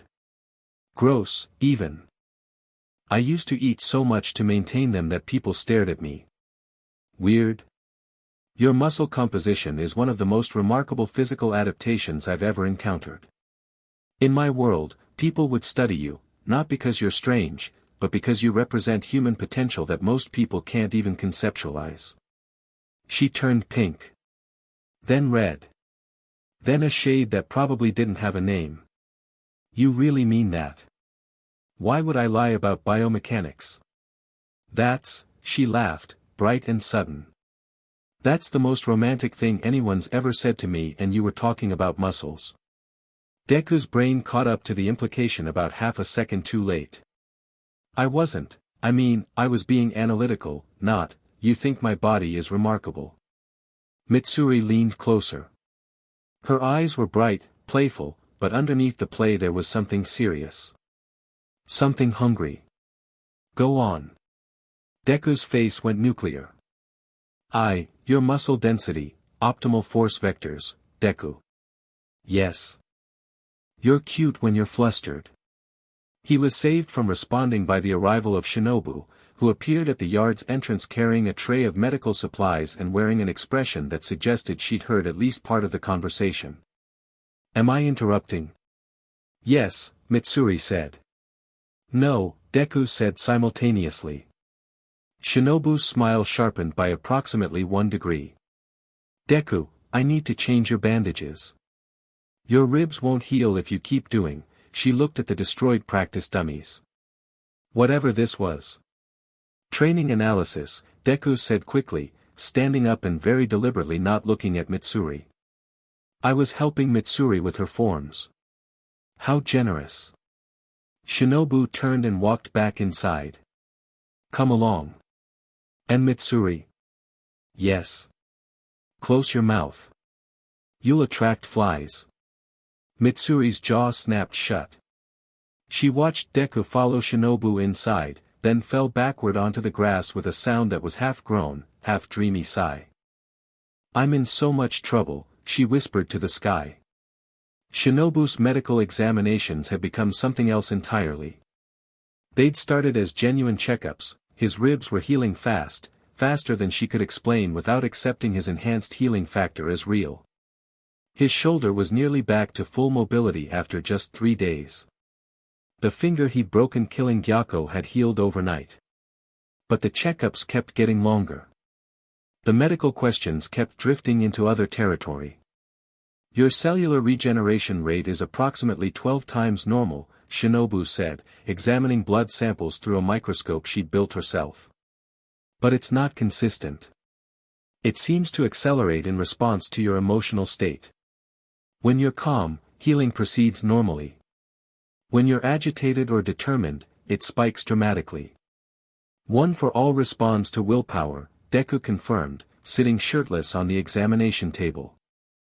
The original quirk was a stockpile type, it accumulates power over time. But it also responds to the user's emotional state. Intense determination, desire to protect someone, those things amplify everything, including regeneration. Shinobu set down her microscope. That's absurd. Yeah, I get that a lot. A power source that responds to emotions. That gets stronger based on how badly you want to win. She turned to face him, and he noticed that her usual analytical distance had shrunk. She was standing closer than medical necessity required. In our world, breathing styles work on a similar principle to some degree. Total concentration breathing enhances physical capabilities through controlled respiration. But nothing on this scale. Maybe the principles overlap more than you think. Breathing styles use respiratory control to enhance the body. One for all uses emotional resonance to enhance a quirk factor. Different mechanisms, same fundamental concept, human willpower pushing past physical limitations. Shinobu's eyes widened slightly. If that's true, if breathing and your quirk operate on parallel principles, then theoretically, someone who practiced both could compound the effects. Deku leaned forward. I've been thinking about this. I can't learn breathing styles, my body runs on a completely different system. But what if the principles of breathing could be adapted to work alongside one for all? Not as techniques, but as amplifiers.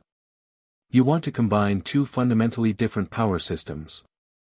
I want to explore the possibility. And I think you're the only person in this world with the scientific knowledge to help me do it. Shinobu was quiet for a long moment. Her smile had faded, replaced by the focused expression she wore when she was genuinely engaged with a problem. This would require extensive testing. Blood samples, stress responses, controlled experiments with both systems operating simultaneously. I'm willing. It could be dangerous. We'd be combining elements we don't fully understand. My entire career has been that. She almost laughed. He could see it, the way her lips twitched, the slight crinkle at the corners of her eyes. You're insufferable. But I'm right. Perhaps. She picked up her notebook and started writing. We'll begin tonight. After the other patients are settled. I'll need you here for at least 4 hours. It's a date. The words left his mouth before his brain vetted them. Shinobu's pen stopped moving. That's not what tonight, she said, cutting him off with a smile that was definitely sharper than usual. Don't be late. She turned back to her work. Deku left the laboratory with the distinct feeling that he'd either made significant progress or stepped directly into a trap. Possibly both. The laboratory sessions became nightly. They worked through problems that would have stumped entire research teams in Deku's world. Shinobu's understanding of demon biology, combined with Deku's quirk analysis experience, created a synergy that produced results neither could have achieved alone. Within a week, they'd mapped the interaction between one for all's energy signature and the bioelectric field generated by total concentration breathing. The systems were different but not incompatible, like two rivers from separate mountain ranges that could theoretically feed into the same ocean. But the work was only part of what was happening. Somewhere between the blood samples and the data analysis, the conversations changed. What was he like? Shinobu asked one night, not looking up from her microscope. Your mentor. The one who gave you this power. Deku stared at the ceiling from his position on the examination table, arms behind his head. All Might? He was everything. When I was a kid, I watched his debut video, the one where he saved 100 people from a disaster, laughing the whole time. He was so strong that people stopped being afraid just because he existed. Villains gave up before he even arrived because they knew they couldn't win. He sounds exhausting. Deku laughed. He was. But he was also tired. All the time. He had this injury, a wound from a fight years ago that destroyed his stomach and part of his respiratory system. He could only maintain his hero form for a few hours a day by the time I met him. The rest of the time, he was this skinny, coughing, fragile man who bled when he pushed too hard. Shinobu's pen stopped. He was dying. Slowly. Yeah. Deku's voice was quiet now. He gave me one for all because he knew he couldn't continue. He needed someone to carry it forward, and he chose me, this skinny, quirkless kid who cried too much and broke his own bones every time he tried to use his power. You cried? All the time. Still do, honestly. My friends used to joke about it. Deku's crying again, must be a day ending in Y. Shinobu set down her pen and turned to face him fully. The mask was partially down, not all the way, never all the way, but enough that he could see the real person underneath. Kane used to cry, she said. Over everything. Dead flowers. Sad stories. Lost butterflies that wandered into the mansion.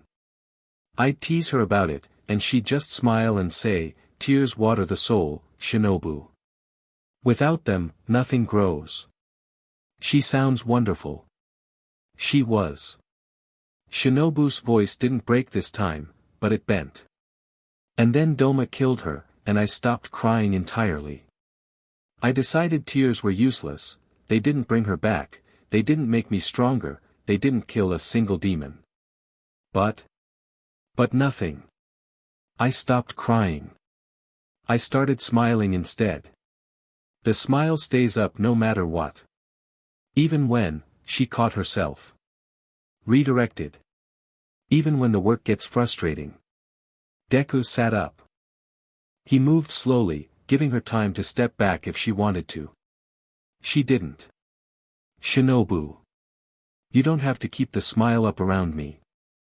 It's easier if I do. Easier for who? That landed. He could see it hit, the way her shoulders tensed, the way her breath caught, the way her eyes suddenly became very bright. For everyone, she whispered. If I stop smiling, I start feeling. And if I start feeling, I don't know if I'll ever stop. Maybe that's the point. She looked at him with something raw and terrified in her expression. You don't know what you're asking. I'm not asking anything. I'm telling you that whatever's behind the smile, anger, grief, fear, all of it, it doesn't scare me.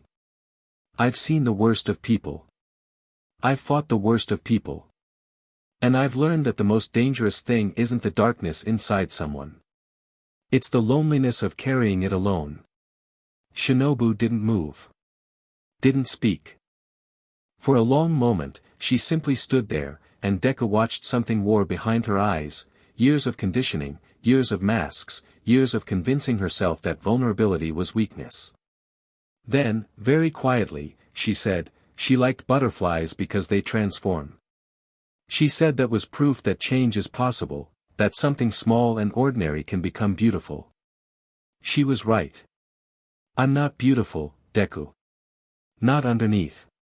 Underneath, I'm just, rage and grief pressed into the shape of a person. That's not what I see. She was close now. He wasn't sure when she'd moved, or if he'd moved, but the distance between them had collapsed to almost nothing. Her eyes searched his face for the lie, the manipulation, the angle. She didn't find it. Because it wasn't there. You're going to be a problem for me, aren't you? She breathed. Probably. She kissed him. It wasn't gentle. It was desperate, 5 years of grief and rage and loneliness compressed into a single point of contact. She grabbed the front of his shirt and pulled him toward her, and he went willingly, wrapping his arms around her and holding on while something inside her cracked open. When they broke apart, she was trembling. Not from cold.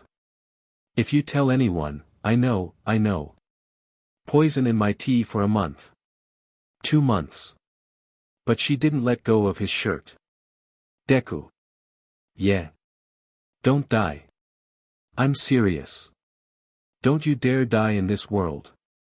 I'll do my best. Your best is barely adequate. Do better than your best. Yes, ma'am. She kissed him again. Softer this time. Slower. Like she was learning how to do it without the desperation, finding the tenderness underneath the fury.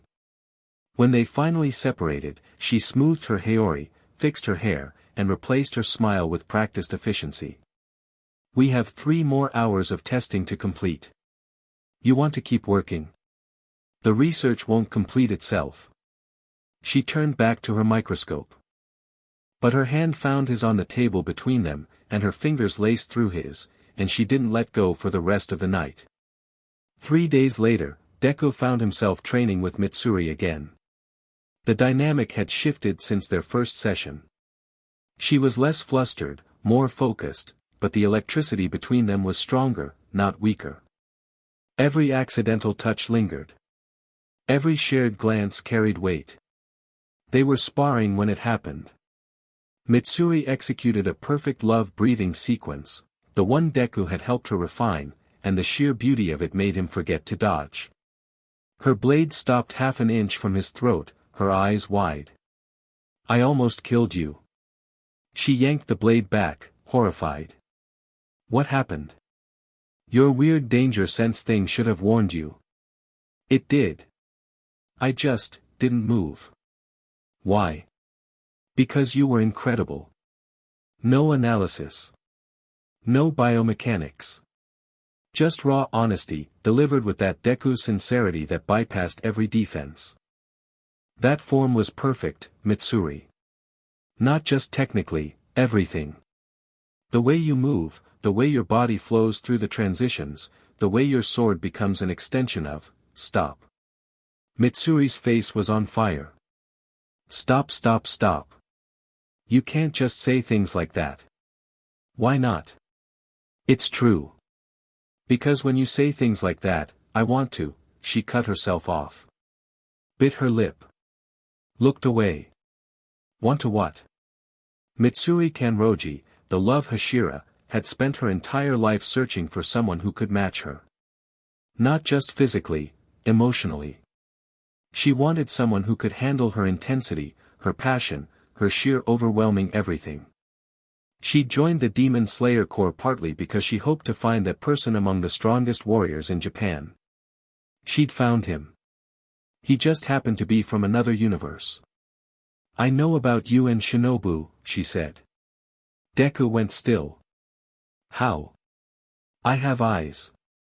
And ears. And she's been happier in the last week than in the entire time I've known her. The smile reaches her eyes now.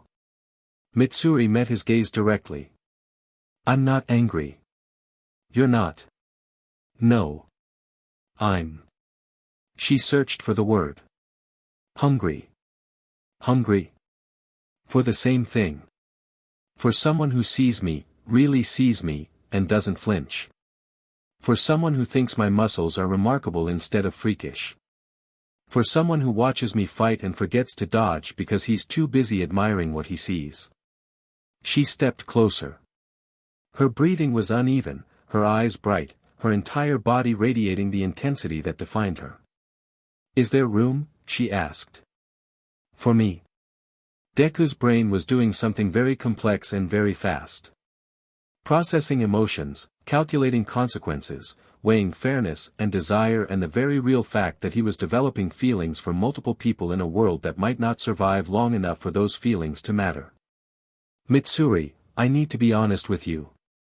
Please. I have feelings for Shinobu. I also have feelings for you. Where I come from, that's complicated. People usually pick one person and commit to them exclusively. That sounds lonely. It can be. He took a breath. But this isn't my world. And I don't want to play by rules that don't apply here, especially when following those rules would mean lying to you or to Shinobu about how I feel. So how do you feel? About you? Honestly? He looked at her, really looked, the way he looked at heroes when he was analyzing their strengths. You're the most emotionally honest person I've ever met. You don't hide anything. You don't pretend to be less than you are. In a world full of masks and personas, and I've worn plenty of my own, that kind of authenticity is, yeah. Remarkable. Like the rest of you. Mitsuri kissed him. Where Shinobu's kiss had been fierce and desperate, Mitsuri's was warm and overwhelming, like being pulled into a current that was stronger than anything you could fight against, but so gentle you didn't want to try. She wrapped her arms around him and pulled him close, and the density of her muscles meant he couldn't have escaped even if he'd wanted to. He didn't want to. When they parted, she was crying. Happy tears, the kind that came from a wellspring so deep that no amount of emotional processing could contain it. "I've been waiting so long," she whispered. So long. "You don't have to wait anymore." She pressed her forehead to his chest. "What do we do about Shinobu?" "We talk to her. Together. Honestly. No secrets, no competition, no jealousy. If this is going to work, if any of this is going to work, it has to be built on trust. And if she says no, then we figure it out. But I don't think she'll say no." "Why not?" "Because I've read enough about both of you to know that you're more alike than either of you admits. And I think, deep down, you already know that too." Mitsuri pulled back and looked at him with something approaching awe. "You're really not normal, are you?" "I've been told." She laughed, bright, uninhibited, the sound of someone who'd just been given everything they'd wanted. "Okay. We talk to her. Tonight. Tonight." She kissed him once more, quick, fierce, a promise, and practically danced back to the mansion.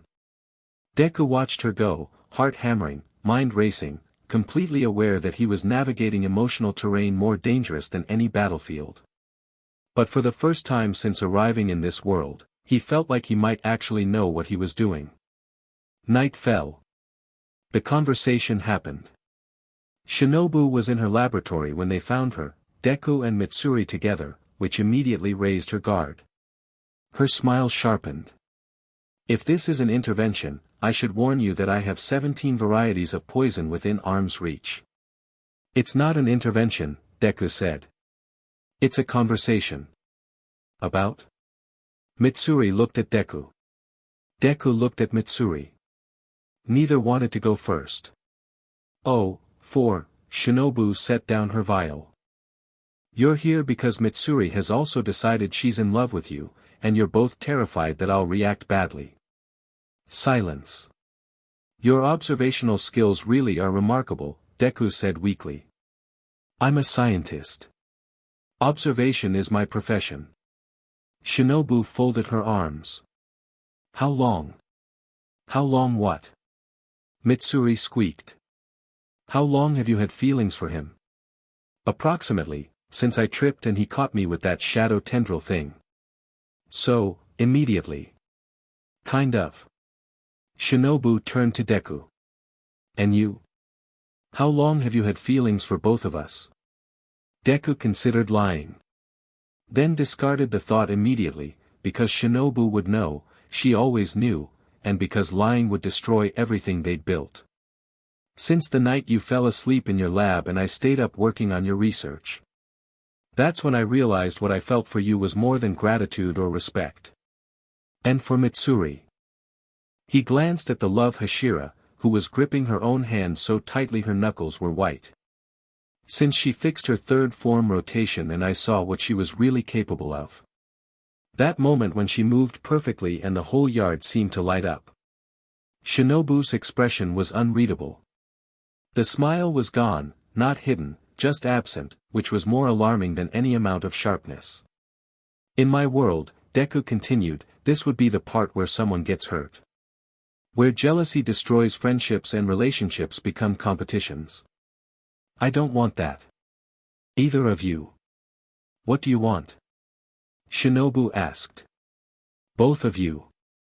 Honestly, openly, without pretending that my feelings for one of you diminish what I feel for the other. I know that's selfish. I know it's not selfish." Shinobu's voice was quiet. "It's rare. And honest. Two things I don't encounter often." "So you're not angry?" Mitsuri ventured. "I should be. By any conventional standard, I should be furious." Shinobu uncrossed her arms. "But convention hasn't served me well.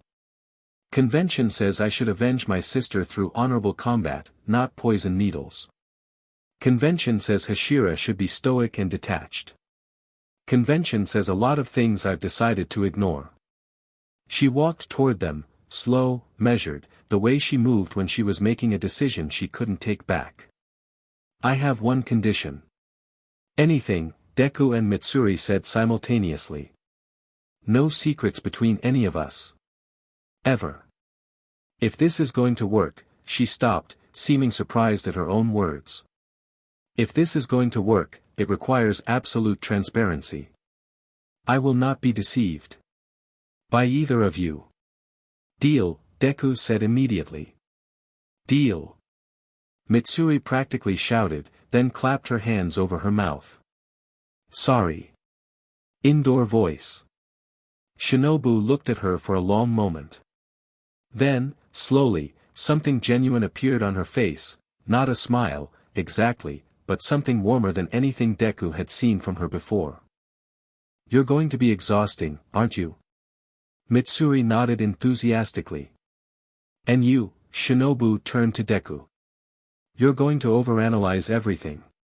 Almost certainly. Good. Then we'll balance each other out.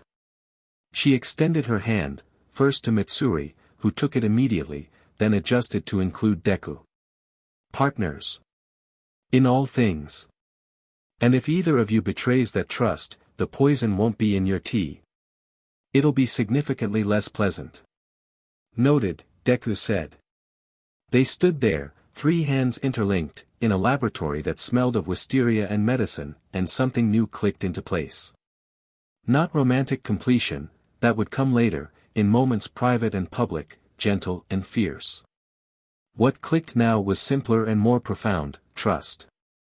Mitsuri broke the moment by tackling both of them into a hug so enthusiastic that she knocked over a shelf of carefully labeled poison samples.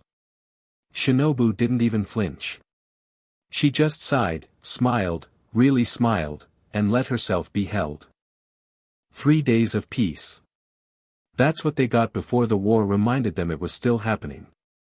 Deku was in Shinobu's lab, helping her refine a new wisteria compound, when every Kasugai crow in the butterfly mansion erupted in simultaneous panic.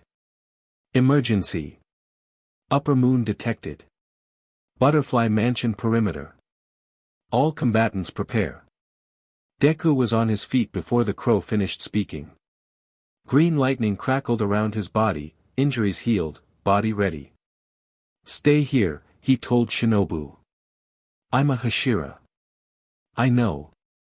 But this one's coming here specifically, which means it knows about me. About my research. Her expression hardened behind the smile. All the more reason for me to be there. She grabbed her blade.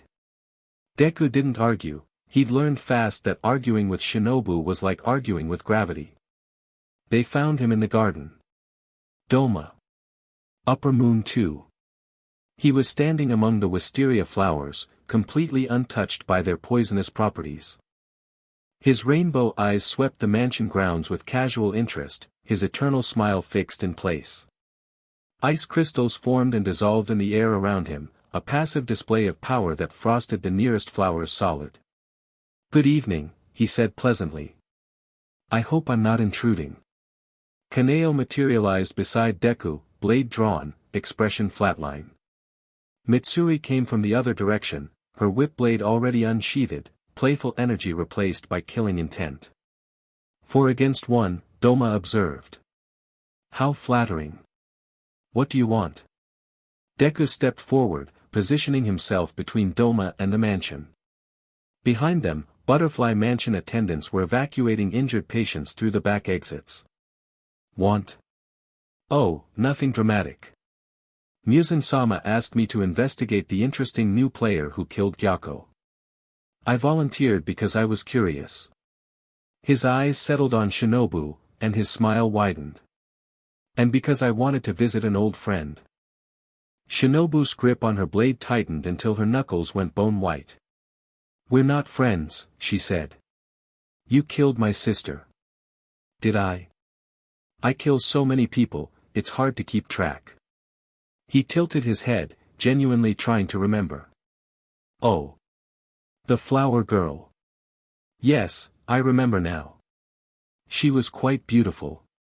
Tasted wonderful. Very strong spirit, I could feel her determination as she died. It was exquisite. Mitsuri's whip blade extended, cutting a line through the garden toward Doma. He swayed aside without looking, the blade passing within an inch of his chest. Rude, he said mildly. I was having a conversation. You were provoking a reaction, Deku said. Testing our emotional stability. Checking if we'll attack rashly and give you tactical information. Doma's eyes shifted to Deku. Something flickered there, not quite surprise, but close. Perceptive. That's unusual for humans. Most of you are such slaves to your feelings. Most demons are slaves to Musen. What's your point? This time, Doma actually blinked. Then he laughed, a genuine sound, unforced. Oh, I like you. I really do. He took a step forward. Ice spread across the ground from his footprint. Let me see what you can do. He attacked without transition, one moment standing still, the next moving at a speed that turned him into a streak of white and gold. Ice crystals exploded outward from his position, forming razor-sharp projectiles that filled the air. Deku shoved Shinobu sideways with Black Whip, caught two crystals on his forearms, and met Doma's charge head-on. 45% Detroit Smash, right fist. The punch connected with Doma's face and sent the upper moon through 3 walls of the butterfly mansion. Wood and plaster exploded outward. Deku followed, not giving the demon a chance to recover. But Doma wasn't Gyako. He was upper moon too for a reason. By the time Deku reached the hole in the wall, Doma was already standing, face reconstructing itself, smile unchanged. That hurt, he said conversationally.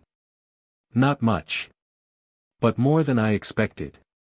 He brushed plaster from his kimono. Fascinating. Blood demon art, frozen lotus. Ice flowers bloomed across the ground, the walls, the ceiling, every surface within 20 meters sprouted crystalline blossoms that radiated killing cold. The temperature dropped so fast that Deku's breath turned to fog. The flowers weren't just cold. They were draining. Deku could feel vitality being pulled from his body, his heat, his energy, siphoned into the ice constructs. Fa gene. Release. Stored kinetic energy converted to thermal output, flooding his body with heat. The nearest ice flowers shattered from the temperature differential, but Doma simply created more. The garden was becoming a winter landscape, frost climbing every surface. Mitsuri. The flowers drain energy, don't let them touch you. Deku shouted. Got it. Mitsuri was already moving, love-breathing, carving through ice formations with practiced precision. Her blade's flexibility let her sweep wide arcs that cleared multiple flowers simultaneously. Kaneo flanked from the left, silent and precise, her blade finding the structural weak points of each ice formation and shattering them efficiently. Shinobu circled behind Doma, moving with the quiet grace that defined her fighting style. Her blade glinted with the deep purple of concentrated wisteria poison, not her standard compound, but something new, something she developed in her late-night sessions with Deku. She struck. Insect breathing, butterfly dance, caprice. Multiple stings, each delivering a payload of enhanced wisteria directly into Doma's bloodstream. The upper moon didn't dodge, he let her hit him, smiling benignly. Poison, he acknowledged. Your specialty. I remember now, your sister tried the same approach. Shinobu's expression didn't change. She struck again, and again, and again, each hit delivering more of the concentrated compound. For 3 seconds, nothing happened. Then Doma's left arm seized. His muscles locked, fingers curling involuntarily, frost spreading from the contact points where Shinobu's blade had pierced him. Oh, he said, genuine surprise coloring his voice for the first time. That's different. It was. The new compound wasn't just wisteria, it incorporated synthetic proteins Shinobu had derived from analyzing Deku's blood. One for All's energy signature, when reduced to its biochemical components and combined with wisteria, created a poison that attacked demon cells at the molecular level. Doma metabolized it. He was upper moon too, his body burned through poisons that would kill lesser demons instantly. But it took him 4 full seconds to neutralize the compound, 4 seconds where his left arm was completely useless. Deku saw the opening. Gear shift. The world slowed. Deku's perception accelerated to its maximum, and he crossed the distance between himself and Doma in what felt like years but was actually a fraction of a second. 60% Detroit smash, aimed at the seizing arm. The impact tore Doma's left arm clean off. The upper moon staggered backward, momentarily off balance, and Deku pressed the advantage. Black whip wrapped around Doma's torso, pinning his remaining arm, while Mitsuri's whip blade swept toward his exposed neck. Doma smiled. Blood demon art, crystalline divine child. An ice clone materialized behind Mitsuri, perfectly formed, attacking before she could redirect her blade.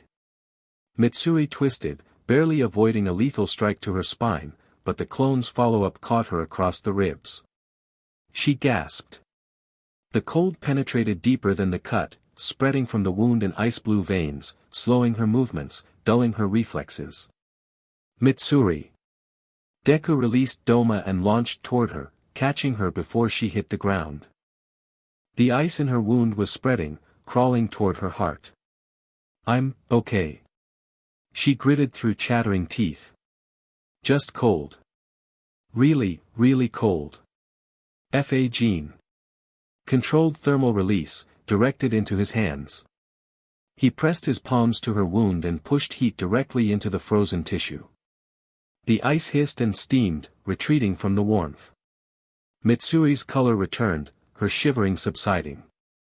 "That's a useful trick," Doma observed, regenerating his arm in the time Deku had spent saving Mitsuri. "You really do care about these people. How unusual." Deku laid Mitsuri down gently. Kaneo appeared to take over, pulling the love Hashira away from the combat zone. "Yeah," Deku said, turning back to Doma. "I really do." He hit the upper moon with everything he had. 70% full cowling. Black whip extending from every limb. Float lifting him above Doma's ground-based ice techniques. Smokescreen obscuring his approach vectors. The Butterfly Mansion's garden became a warzone. Every punch Deku landed cratered the ground. Every dodge left afterimages. Green lightning turned the night electric, clashing with Doma's pale blue ice in bursts of color that could be seen from kilometers away. But Doma adapted. Every technique Deku used, the upper moon developed a counter within minutes. Ice clones absorbed his black whip attacks. Frost barriers dissipated his smokescreen. Aerial ice formations negated his float advantage. He was being pushed back. Not overwhelmed, Doma wasn't stronger than him in raw terms. But the demon had 400 years of combat experience, the ability to create unlimited ice constructs, and a metabolism that burned through Shinobu's poison before it could take full effect. Deku needed something else. Something Doma couldn't adapt to. "Shinobu," he shouted. "The secondary compound, the one we haven't tested yet." Shinobu's eyes widened. "It's not stable. I can't guarantee it won't, I trust you." 3 words. 3 words that shouldn't have made a difference in the middle of a life-or-death battle against one of the most powerful demons in existence. But they did. Shinobu reached into her Haori and pulled out a small vial, dark purple, almost black. The compound they developed together over those late nights in her laboratory. Theoretically, it combined wisteria toxin with a concentrated extract of one for all's bioelectric signature, creating a poison that didn't just damage demon cells but disrupted the blood demon art that powered them. Theoretically. She loaded it into her blade. "I need an opening," she called. Deku gave her one. 100%. Not sustained, a single burst, everything he had, concentrated into a moment. He appeared behind Doma so fast that even the upper moon's enhanced perception couldn't track the movement. Delaware smash, point blank, to the back of Doma's head. The demon's skull caved in, his body pitching forward. Shinobu was there. Insect breathing, dance of the dragonfly, compound eye hexagon. 6 simultaneous strikes, each delivering a dose of the experimental poison directly into Doma's exposed brain tissue. The effect was immediate. Doma's ice constructs shattered. All of them. Every clone, every lotus, every crystal formation within 100 meters simply ceased to exist. The temperature rocketed back to normal as the blood demon art that sustained them was disrupted at its source. Doma stumbled. His smile finally, cracked. What is this? He stared at his hands, which were flickering, his form destabilizing. My power.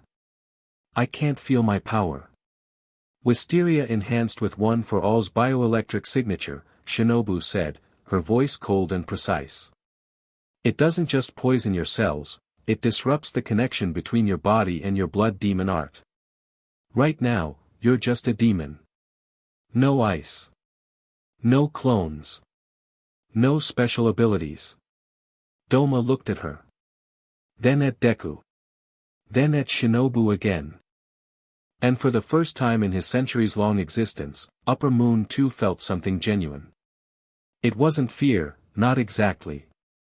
It was the sudden, disorienting recognition that someone had outsmarted him. That the woman whose sister he'd killed had spent months developing a weapon specifically designed to strip away everything that made him special. Impressive, he said. And for once, he sounded like he meant it. I'm going to kill you, Shinobu said. Not anger. Not desperation. Just fact. Not today, my compound's effect is temporary, and you'll metabolize it within minutes. But now I know it works. And next time, I'll bring enough to make it permanent. Doma's smile returned. But it was different now, less certain, carrying the faintest edge of something Deku couldn't quite identify.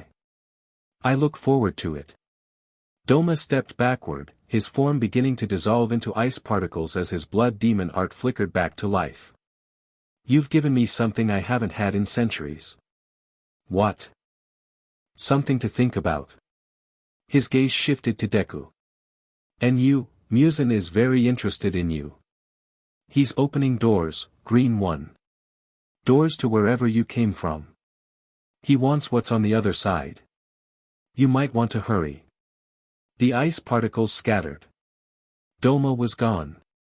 Silence fell over the damaged garden. Frost melted in the sudden return of normal temperatures. Broken walls gaped. Wisteria flowers, frozen solid during the fight, began to thaw and droop. Deku found Shinobu standing where she delivered the final strike, blade still extended, eyes unfocused. She was staring at the spot where Doma had dissolved. You did it, he said. I did nothing. He retreated. He'll be back, and next time he'll have prepared countermeasures for the compound, Shinobu. He touched her arm. She flinched, then steadied. You hurt him. You took away his power, even temporarily. He's been untouchable for centuries, and you touched him. With science.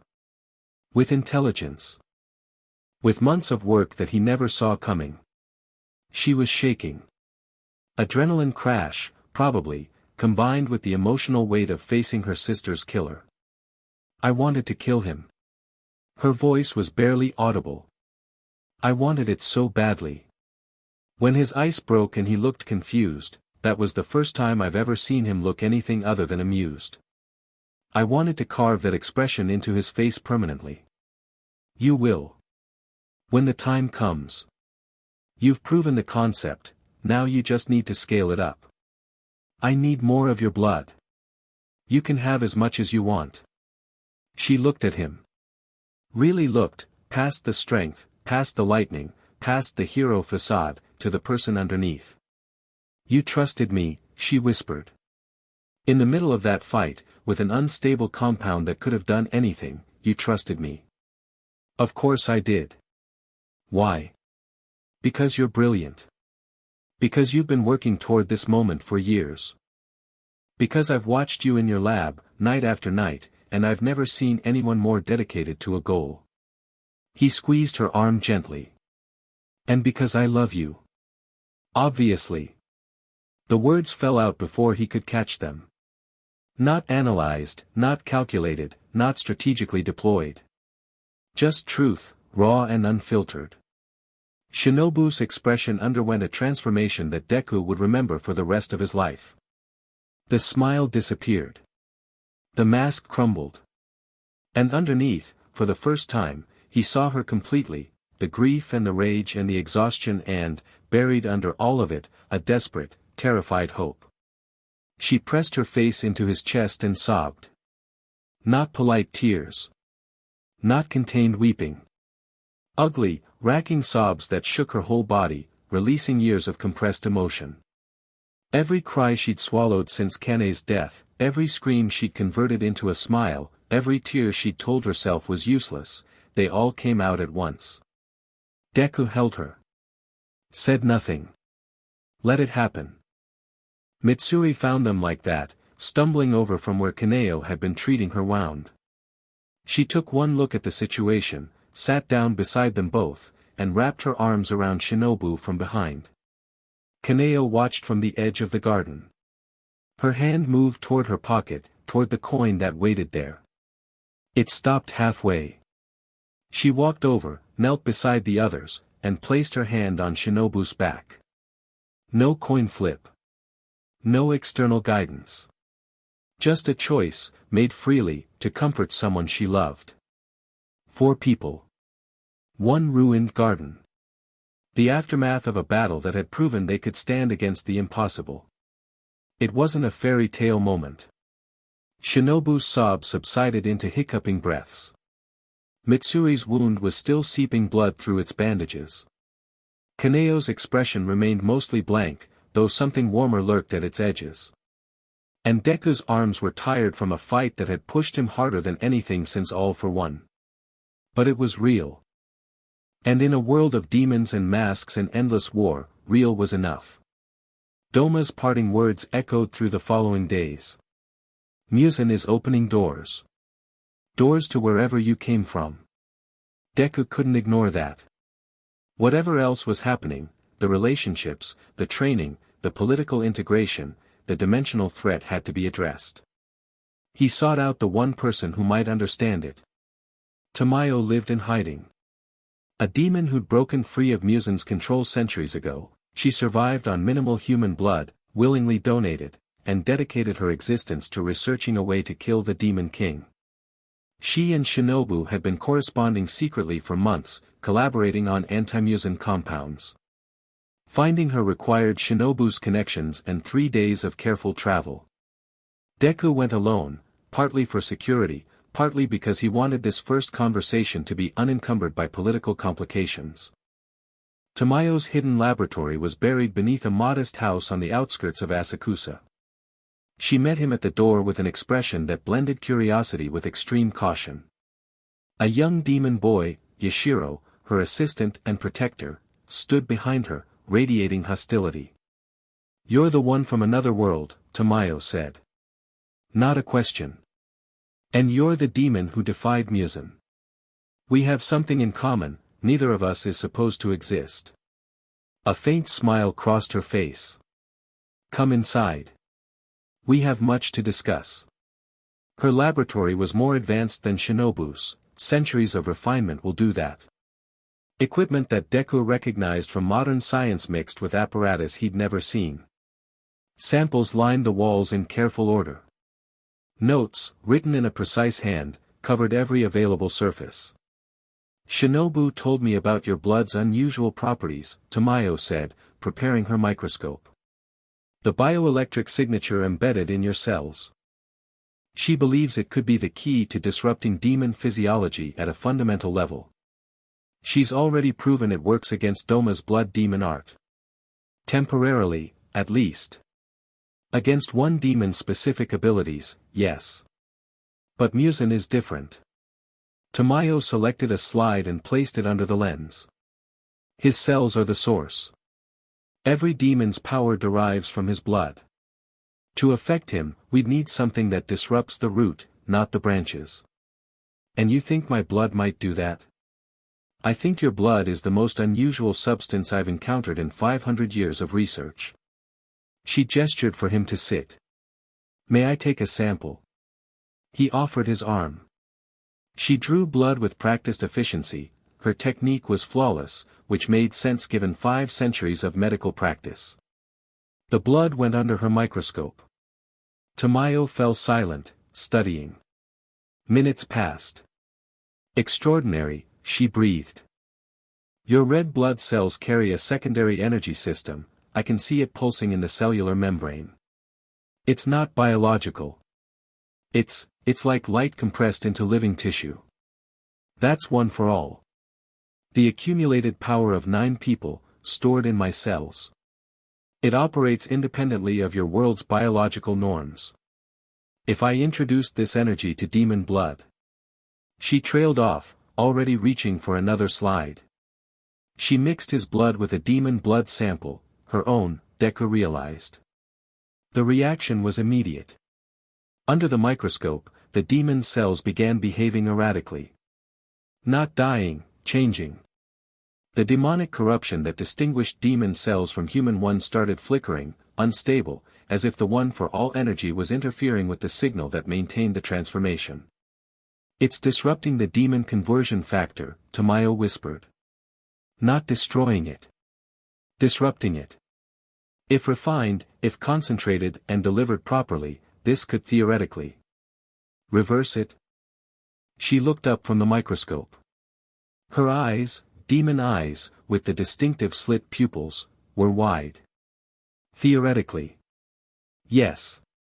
This energy signature could serve as the basis for a true cure. Not just suppression, actual reversal of demon transformation back to human. The implications hit them both simultaneously. A cure for demons. Not death, restoration.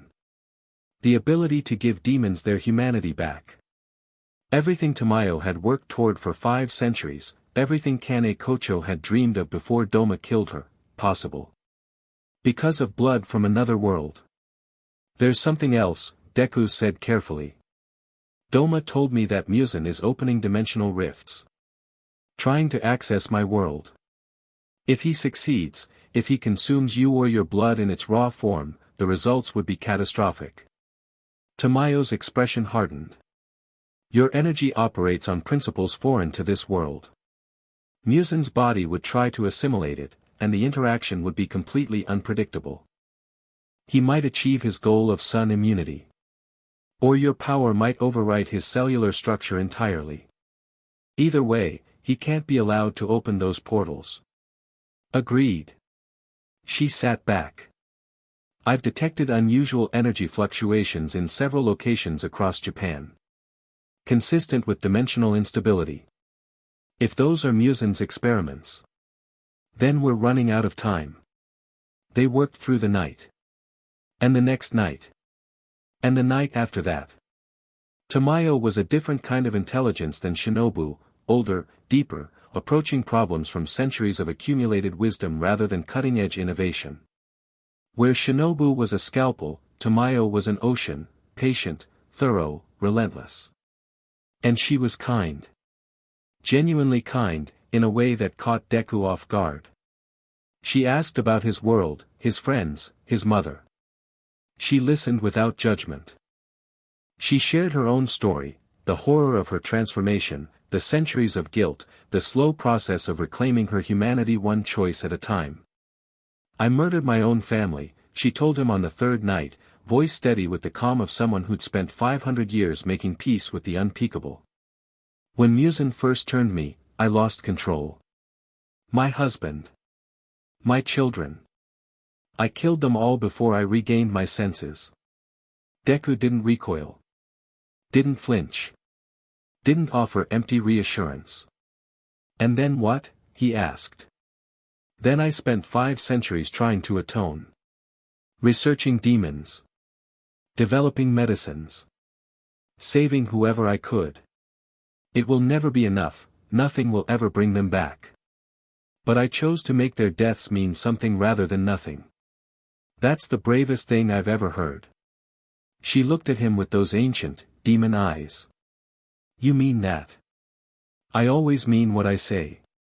It's kind of a problem, actually. The faintest smile. Shinobu warned me about you. She said you have a dangerous habit of making people feel understood. Dangerous? For someone who hasn't allowed herself to feel anything in 5 centuries, yes. Very dangerous. Deku recognized the moment. The vulnerability hiding under clinical language, the tentative reaching out disguised as casual observation. He'd seen it before, in Shinobu, in Mitsuri, in the quiet way Kaneo's coin stayed in her pocket more and more often. Tamayo. When we cure you, when we use this research to reverse your transformation, what do you want your life to look like? She stopped working. Her hands, steady through centuries of practice, went still. No one has ever asked me that. I'm asking now. For a long time, she didn't answer. When she did, her voice was smaller than he'd ever heard it, the voice of the woman she'd been 500 years ago, before the blood and the darkness and the endless guilt. I want to feel sunlight on my skin. Deku reached across the table and took her hand. It was cold, demon physiology, but it didn't pull away. We'll get you there, he said. I promise. He returned to the butterfly mansion to find a summons waiting. Not from Kagaya Ubuyashiki. From Sanemi Shinazugawa. The Wind Hashira requests your presence at the Western Training Ground. Dawn. Come alone. Mitsuri read the message over his shoulder. That's a challenge. He's challenging you again. Maybe. Last time he challenged you, you made him cry. I didn't make him cry. He had strong emotions. You hugged him during a duel. It seemed like the right call. What if he's actually trying to kill you this time? Deku folded the message. Then I'll have to decide how to handle that. Deku. Yeah. Be careful. Please. Mitsuri's usual brightness was dimmed by genuine worry. Sanemi isn't like the demons. He's human. He's suffered. And sometimes, humans who've suffered enough become more dangerous than any monster. I know. Deku kissed her forehead. That's why I'm going. The Western Training Ground was a flat, open field surrounded by trees. Dawn was breaking, pink and gold light cutting through morning mist. Sanemi stood in the center of the field, blade sheathed. No audience. No other Hashira. Just the two of them and the sunrise. You came, Sanemi said. You asked. I didn't ask. I summoned. And I came. What's the difference? Sanemi's scarred face twisted. Not with anger, with something harder to parse. Conflict. Internal struggle. I've been watching you, he said. Since the duel. Since you talked about being quirkless. Since you, he stopped. Started again. You're sleeping with Shinobu. Deku went very still. That's, and Mitsuri. Don't bother denying it. I have eyes. The whole Corps has eyes. I'm not denying anything. I'm not ashamed of anything. You should be. Sanemi's voice hardened. You show up from nowhere. You charm your way into our organization. You seduce our Hashira. And now you're, what? Building a harem? Collecting women like trophies? Deku's expression changed. The warmth, the earnestness, the easy openness, all of it compressed into something colder. Something that carried the weight of every battle he'd fought, every friend he'd lost, every sacrifice he'd made. Don't what? Don't reduce them to objects. Don't talk about Shinobu and Mitsuri like they're prizes I've won. They're autonomous people who made their own choices, and if you have a problem with those choices, take it up with them. I'm taking it up with you because you're the common factor. Sanemi exploded, and there it was, the real emotion underneath the confrontation. Not jealousy. Not moral outrage. Fear. Every time someone gets close to someone in this war, one of them dies. Sanemi's voice cracked. My mother. My siblings. Every friend I've made in the Corps. Every person I've given a damn about. Dead. All of them. He was breathing hard. His hand was on his blade, but he wasn't drawing it. And now you're bonding with our strongest fighters. Making them care about you. Making them need you. And when you die, because everyone dies in this war, you'll take them with you. Not physically. You'll break them. Shinobu, who's already barely holding together. Mitsuri, who feels everything so deeply it's a miracle she hasn't crumbled already. His voice dropped. You'll destroy them by dying. And I can't stop it. I can't protect them from you because they chose you. Deku stood in the dawn light and looked at Sanemi Shinazugawa, the wind Hashira, the angriest man he'd ever met, the scarred and screaming embodiment of loss, and finally understood. Sanemi wasn't his enemy. Sanemi was a man who'd lost everything and couldn't bear to watch it happen to anyone else. You're right, Deku said quietly. Sanemi blinked. What? You're right. If I die, it will devastate them. Just like losing your family devastated you. Just like losing Kane devastated Shinobu. He took a step forward. But that's the risk. That's always the risk, caring about people in a world that can take them away. And you think the risk is worth it? I know it's worth it. Because the alternative is what you've been doing, pushing everyone away, refusing to let anyone close, living in a fortress of scars and anger where nothing can hurt you because nothing can reach you. Deku's voice carried compassion, not accusation. You're alive, Sanemi. But are you living? Sanemi's hand tightened on his blade until his knuckles went white. You don't get to, your brother. Genya. He looks at you like you hung the stars, and you can barely look at him because you're terrified that if you love him openly, this war will take him too. Direct hit. Sanemi flinched like Deku had struck him physically. Shut up. The other Hashira respect you. Fear you. Avoid you. Is that what you want? To be so strong and so alone that when you finally die fighting some demon, the only tears shed are out of obligation. I said shut up. Sanemi drew his blade and attacked. Full speed, full power, wind breathing erupting around him in a tornado of cutting force. He was crying, tears streaming down his scarred face, rage and grief and everything he'd been carrying for 20 years exploding outward. Deku didn't dodge. Didn't block. Didn't counter. He caught the blade with his bare hand. Black Whip reinforced his palm, and the Nichiren steel bit into his skin but stopped short of severing anything vital. Blood ran between his fingers, dripping onto the grass. Sanemi stared at the caught blade. At the blood. At Deku's face, which held nothing but understanding. Let go, Sanemi whispered. No. Let go of my sword. No. Because if I let go, you're going to keep attacking. And I'm not going to fight you. I'm not going to hit you. I'm not going to prove I'm stronger, because that's not what this is about. Deku pulled the blade, gently, slowly, and Sanemi came with it. The wind Hashira didn't resist. His strength drained out of him in a rush, leaving something hollow and wounded. You deserve to be loved, Sanemi. You deserve to let people in. Not because you've earned it 1,000 times over, but because you're a person, not a weapon. And people need other people. Don't, I'm not going to hug you this time. I can tell you'd actually kill me. A sound escaped Sanemi that might have been a laugh in another lifetime. Broken, ugly, but real. You're the worst person I've ever met. I know. I hate you. I know that too. If you hurt them, if you hurt any of them, I'll kill you.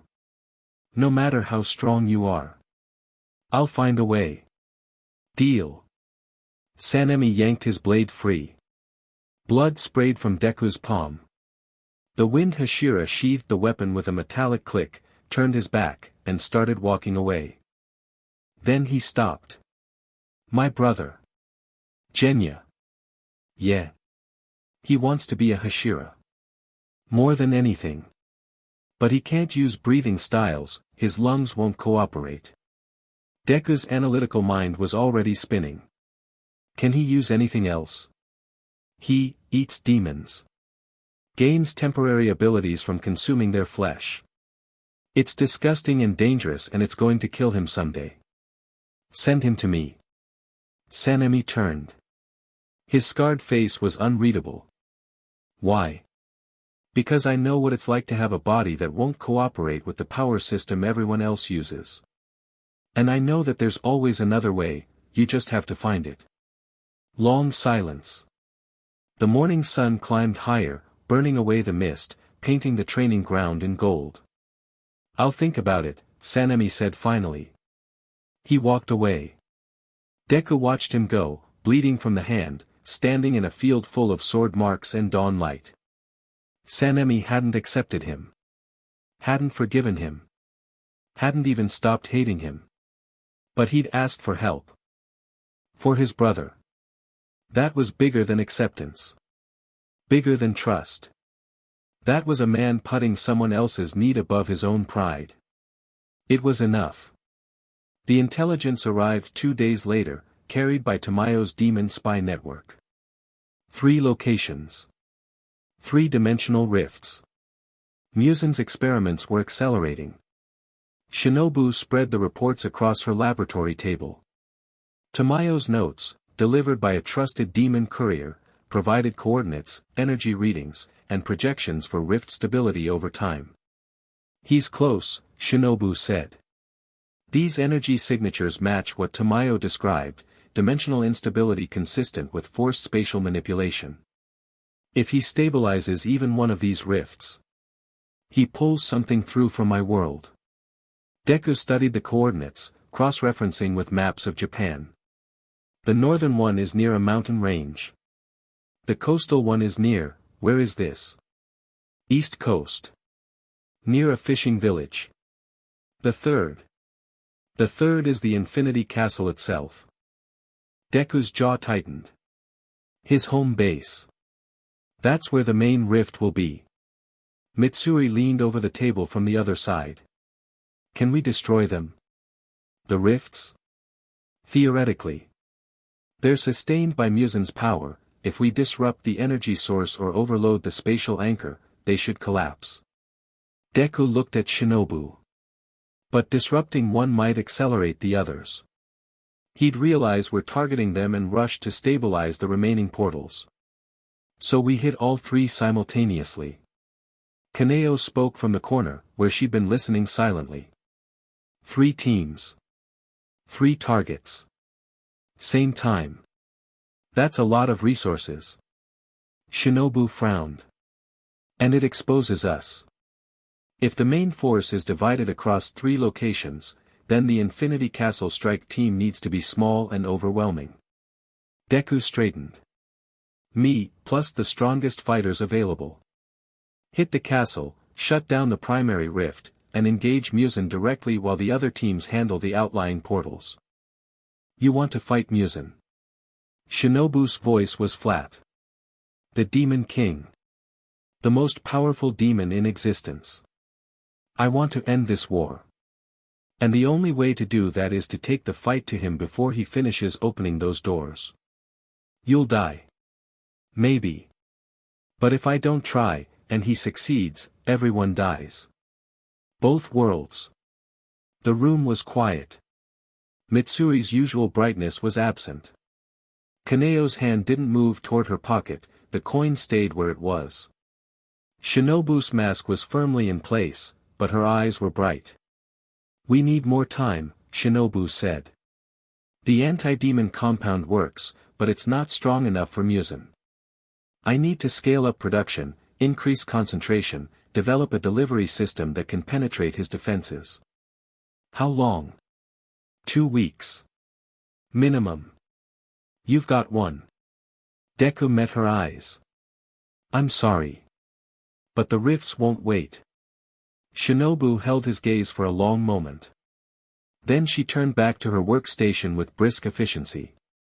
Then I'd better stop wasting time talking. She worked. They all worked. The next week was a controlled frenzy of preparation, weapons, compounds, strategies, contingencies. Deku coordinated with Kagaya Ubuyashiki, who deployed Kasugai crows to every Hashira with deployment orders. 3 teams. 3 targets. 1 week to prepare for the most important operation the Demon Slayer Corps had ever undertaken. The night before deployment, Deku found Kaneo in the garden. She was sitting where the wisteria flowers had regrown since Doma's attack, new blooms, resilient, fragrant. She held her coin in her palm, turning it over slowly without flipping it. Can't sleep. Deku sat beside her. I don't need much sleep. You said that the first night we met.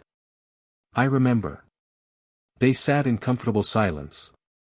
The kind that comes from 2 people who've spent enough time around each other that words aren't always necessary. Deku. Yeah. Why do you keep coming back to me? The question was quiet, curious, not accusatory. She was genuinely trying to understand.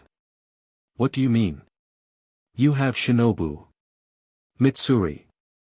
Even Tamayo responds to your messages with a warmth she shows no one else. You have people. Connections. You don't need to spend time with someone who can barely hold a conversation. Kaneo, I'm not feeling sorry for myself. I'm asking a genuine question. I don't understand your motivation, and I want to. Deku thought about it. Really thought, because she deserved a real answer, not a platitude. When I was a kid, he said slowly, there was a boy in my class named Todoroki. Half of his face was burned, his mother did it, driven mad by his father's abuse. He was powerful, talented, brilliant.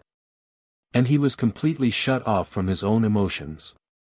He'd decided that feeling things was dangerous, that vulnerability was weakness, that the safest way to exist was to need nothing and no one. Kaneo listened. Her expression hadn't changed, but her body had turned slightly toward him, an unconscious orientation toward connection. I fought him. In a tournament. And during the fight, I screamed at him that his power was his own, that he didn't have to be defined by his father's choices or his mother's pain. That he could choose who he wanted to be. What happened? He chose. He fought with everything he had, both sides of his power, not just the half he was comfortable with. He lost the match, but he won something more important. He started the process of becoming himself. Deku turned to face her. I keep coming back to you because I see the same thing. Someone who's been taught that choices are dangerous, that feeling is weakness, that the safest way to exist is to let a coin decide for you. And I believe, I know, that there's a person underneath that system who's worth knowing. Worth fighting for. Kaneo's thumb stopped moving on the coin. You don't even know who that person is. Neither do you. That's the point. You've never had the chance to find out, because every time a decision comes up, you hand it off to chance. But you've been handing it off less and less since we met. The coin stays in your pocket more often now. You chose to comfort Shinobu after the Doma fight. You chose to listen during our strategy meetings. You chose to sit here tonight, in this specific spot. How do you know I chose? Maybe I flipped for it. Did you? Silence. No, she admitted. Then you already know the answer to your own question. He smiled. You keep choosing to be around me. Without the coin. Without external permission. That means something, Kaneo. Whether you're ready to name it or not. She looked at the coin in her palm. This small metal circle that had governed her existence since childhood, since a market square where she'd been bought like merchandise, since the Kocho sisters had taken her in and given her a system to function when her own decision-making capacity had been destroyed by abuse. Shinobu gave me this coin, she said. She said to let it decide. She meant it as a starting point, something to get me through each day until I could manage on my own. And now? And now I think, maybe I've been using the starting point as a destination. She closed her hand around the coin. Squeezed. Deku. Yeah. Tomorrow might be the last day. The operation against Muzan. It might. If it's the last day, I don't want to spend it flipping coins. She put the coin in her pocket. Deliberately. Consciously. Then she leaned her head against his shoulder, and he felt the slight tremor in her body, not fear, but the aftershock of a cage opening. He put his arm around her.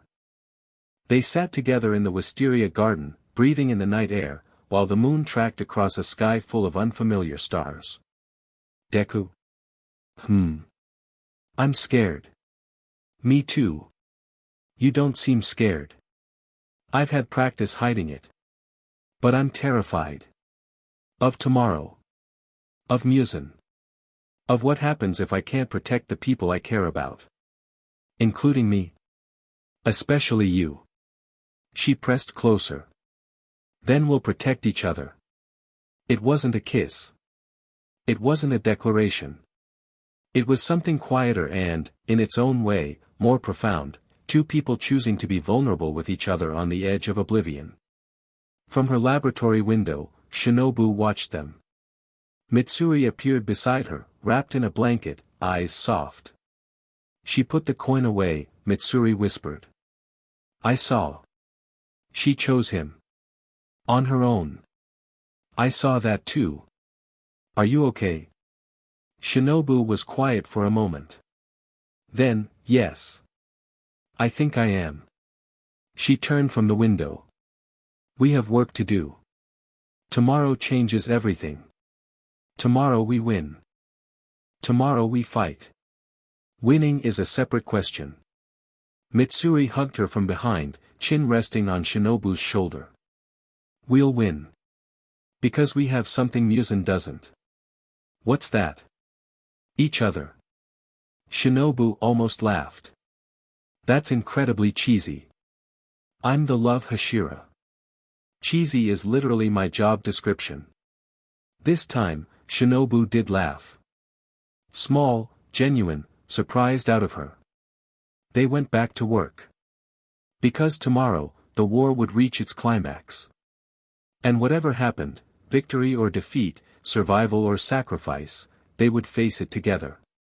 Every bond they'd built, every trust they'd earned, every quiet moment of connection in laboratories and gardens and training yards, all of it would be tested. Deku sat in the wisteria garden with Kaneo's head on his shoulder and thought about doors. Muzan was opening them. Trying to reach through to another world, to steal power that didn't belong here. And somewhere on the other side of those doors was everything Deku had left behind, his mother, his friends, his home. He could go back. If a portal opened, he could step through and leave this world and its war behind. The thought lasted approximately 1 second before he discarded it. These people needed him. More than that, he needed them. Shinobu's brilliant fury. Mitsuri's boundless love. Kaneo's quiet courage. Tamayo's ancient wisdom.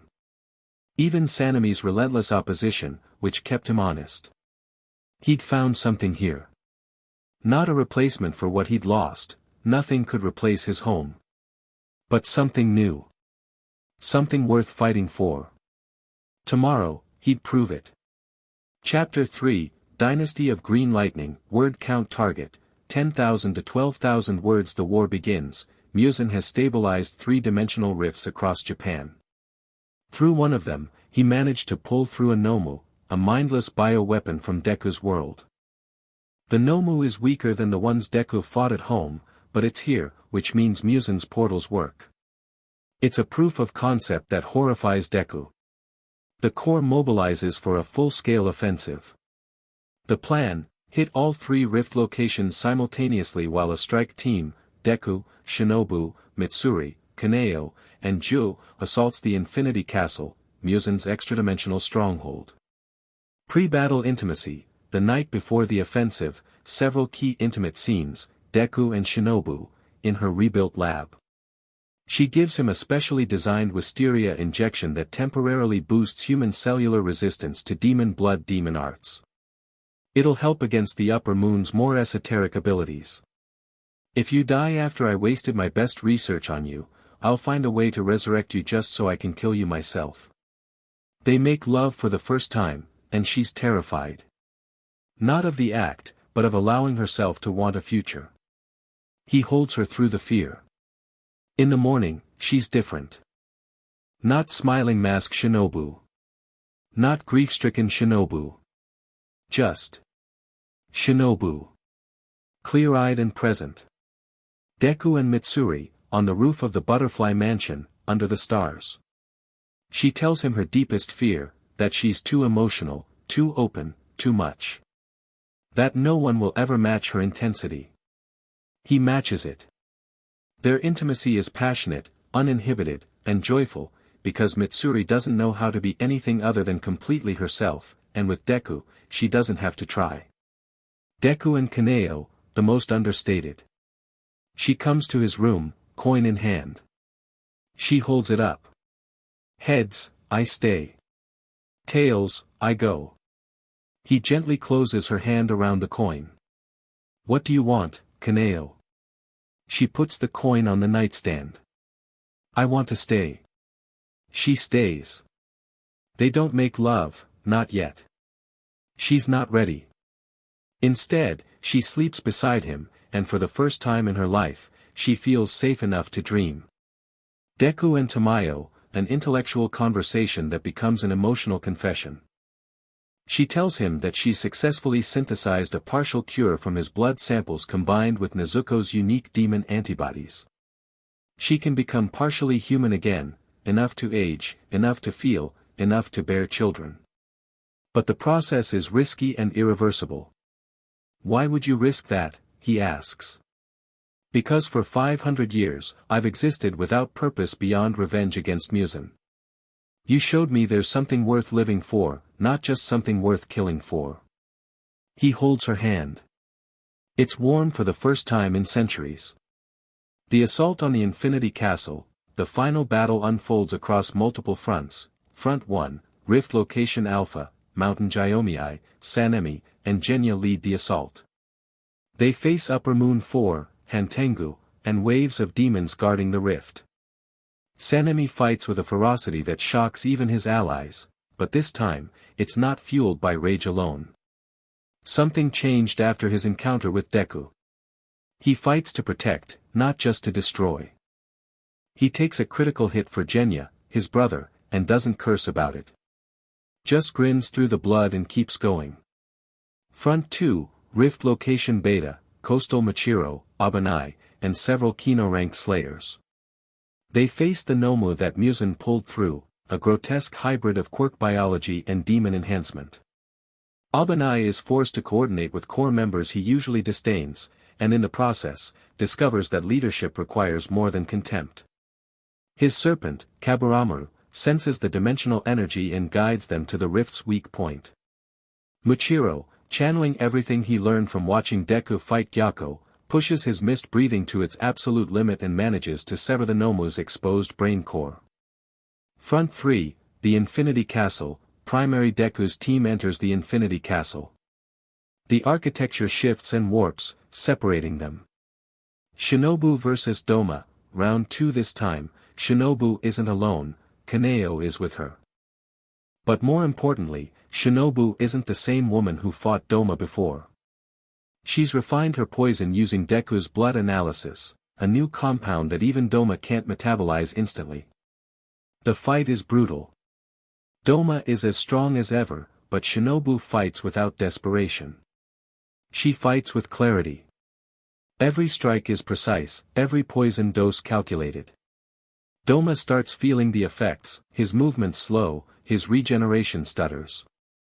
Interesting, he says, and for once, he sounds like he means it. You've changed. There's no death wish in your eyes anymore. How boring. Wrong, Shinobu says, driving her blade into his neck. I have something to live for now.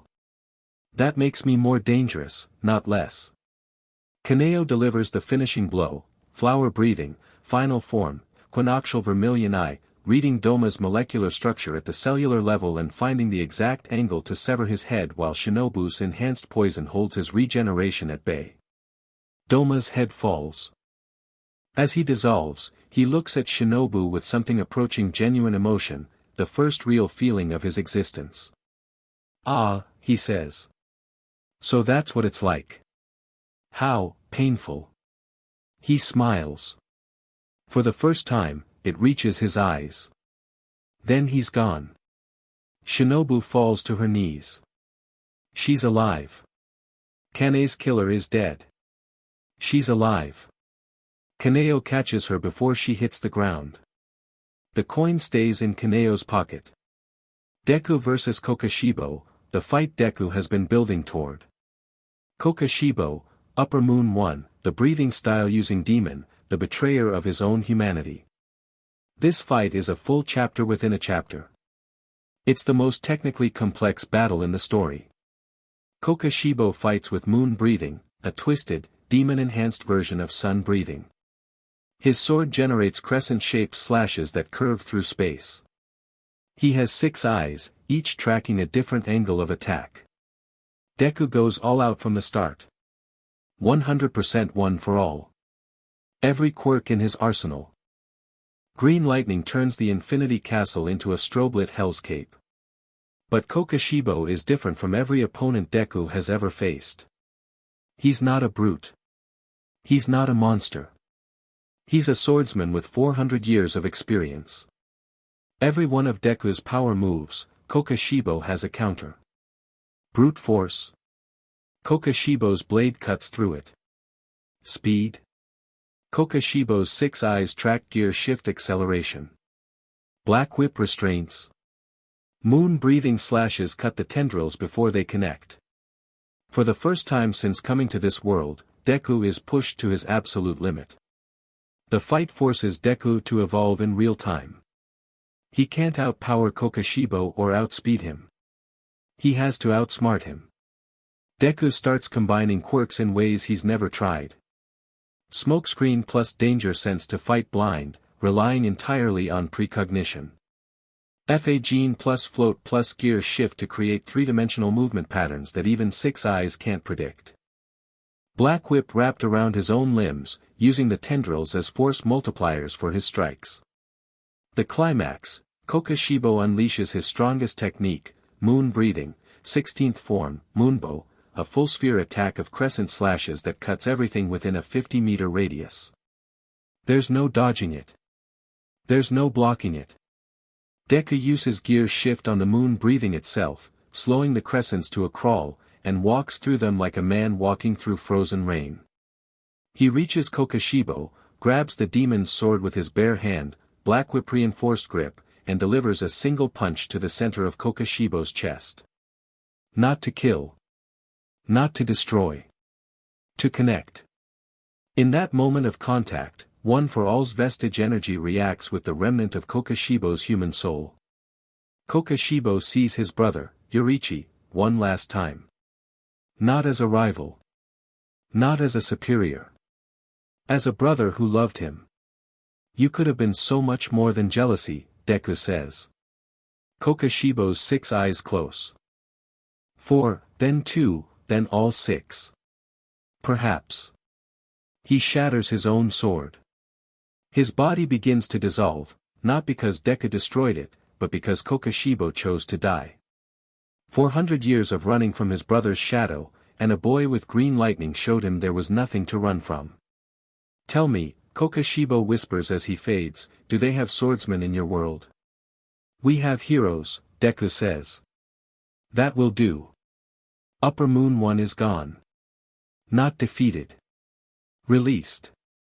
Deku vs Muzan, the final confrontation, Muzan is waiting in the deepest chamber of the Infinity Castle, standing before a massive, stabilized dimensional rift. Through it, Deku can see his world.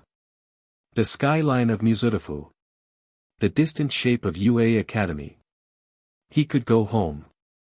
Muzan knows this. He's used it as bait. Step through, Muzan says. Go home. Leave this world to me. You don't belong here. Deku looks at the portal. He sees his home. His mother. All Might. His friends. Then he looks behind him, where Shinobu is limping toward him, still alive, covered in Doma's dissolving blood. Where Mitsuri is fighting through the last of Muzan's demon guards, love breathing, turning her blade into a ribbon of destruction. Where Kaneo stands ready, coin gone, eyes clear. You're right, Deku says, turning back to Muzan. I don't belong here. But they don't deserve what you are. And I made a choice. He smashes the portal with a 100% Delaware smash. The rift collapses. The connection to his world is gone. He chose them. Muzan's calm shatters. For the first time, he's genuinely enraged. He wanted the portal's energy. Without it, his plan for sun immunity through dimensional power absorption is dead. The final fight is chaos. Muzan is the most powerful demon in existence, shape-shifting his body into weapons, sprouting additional limbs, regenerating from damage that would destroy an upper moon 100 times over. Deku doesn't fight alone. Mitsuri's love breathing provides crowd control against Muzan's extending limbs. Shinobu's enhanced wisteria poisons, delivered by Deku's Blackwhip-propelled syringes, slow Muzan's regeneration. Kaneo's flower-breathing precision targeting hits Muzan's vital weak points. Even Tamayo arrives, partially human now, having taken her own cure, to deploy the anti-Muzan drug she and Shinobu developed. It's teamwork. It's what Deku always believed in, not one person being the strongest, but everyone fighting together. Muzan, weakened by the drug, slowed by poison, cut by blades, faces Deku for the final blow. What are you? Muzan screams. Deku pulls back his fist. Full cowling, 100%, every vestige of one for all burning through him one final time. I'm Deku. And you're done. United States of Smash. The punch doesn't just destroy Muzan. It unmakes him. One for all's accumulated power, the strength of 9 holders, passed down across generations, meets the cellular immortality of the Demon King and overwhelms it completely. Muzan's cells, unable to regenerate faster than they're being destroyed, burn away like shadows in sunlight. Dawn breaks over the Infinity Castle as it collapses. The first rays of sunlight stream through the disintegrating architecture. Muzan is gone. Epilogue, Building the Dynasty, 6 months later. The demon threat is over. The Corps transitions from a military organization to a guardian order, maintaining vigilance in case demons somehow resurface but primarily serving as protectors and peacekeepers. Deku, who sacrificed his way home, has committed fully to this world. He is named the Corps' first commander, not a Hashira. He never used a blade, but something new. Something that represents a new era. The breeding plan begins, not as a cold, calculated program, but as a natural extension of the relationships he's built. Shinobu is pregnant first. She approaches it with scientific fascination and barely concealed emotional terror. She catalogues every symptom, every change, every kick. She tells Deku, with her real smile, that she wants a girl. Someone who'll be smarter than both of us and twice as stubborn. Mitsuri announces her pregnancy with zero restraint, immediately telling everyone in the Corps and then crying happy tears for approximately 3 hours straight. Her unique muscle density combined with whatever quirk traits the child might inherit makes Shinobu's scientific interest spike enormously. Mitsuri doesn't care about the science. She just wants a big family. At least 5, she tells Deku. He turns white. She's not joking. Kaneo tells Deku by placing her coin in his hand. When he looks confused, she says, I don't need it anymore. I'm making my own choices now. She places his hand on her stomach. He understands. He cries. She wipes his tears with the sleeve of her haori and says, don't cry, even though she's crying too. Tamayo, now partially human, discovers she can conceive, something she believed impossible for 500 years. The pregnancy is medically unusual, her hybrid physiology requires careful monitoring, but both Shinobu and Tamayo approach it as the ultimate scientific collaboration. Their child would be the first being with human, demon origin, and quirk factor heritage. The implications for the future of both species are staggering. The Sanemi moment, the final scene of the series features Sanemi. He shows up at the butterfly mansion unannounced, scowling as always. Deku meets him at the door. I'm not here for you, Sanemi growls. I'm here because, he stops. Looks away. His scars twist as he struggles with words that don't come naturally to him. Genya told me I should stop being an asshole. Genya's smart. Genya's an idiot. But he's right. Sanemi reaches into his haori and pulls out a small, roughly wrapped package. For the kid. Shinobu's kid. Whatever. He shoves it into Deku's hands and turns to leave. Deku opens it. It's a tiny windmill, a children's toy, handmade. The kind Sanemi used to make for his siblings before they were all killed. Sanemi, don't say anything. Sanemi's voice cracks. He keeps walking. He doesn't look back. Deku holds the windmill. Behind him, Shinobu watches from the doorway, hand on her growing belly. He's going to be a terrible uncle, she says. He's going to be a great one, Deku says. Final image, Deku stands on the engawa of the butterfly mansion, expanded now, rebuilt larger to accommodate a growing family. Mitsuri is chasing butterflies in the garden, laughing. Shinobu is reading in the shade, one hand on her belly, one hand taking notes.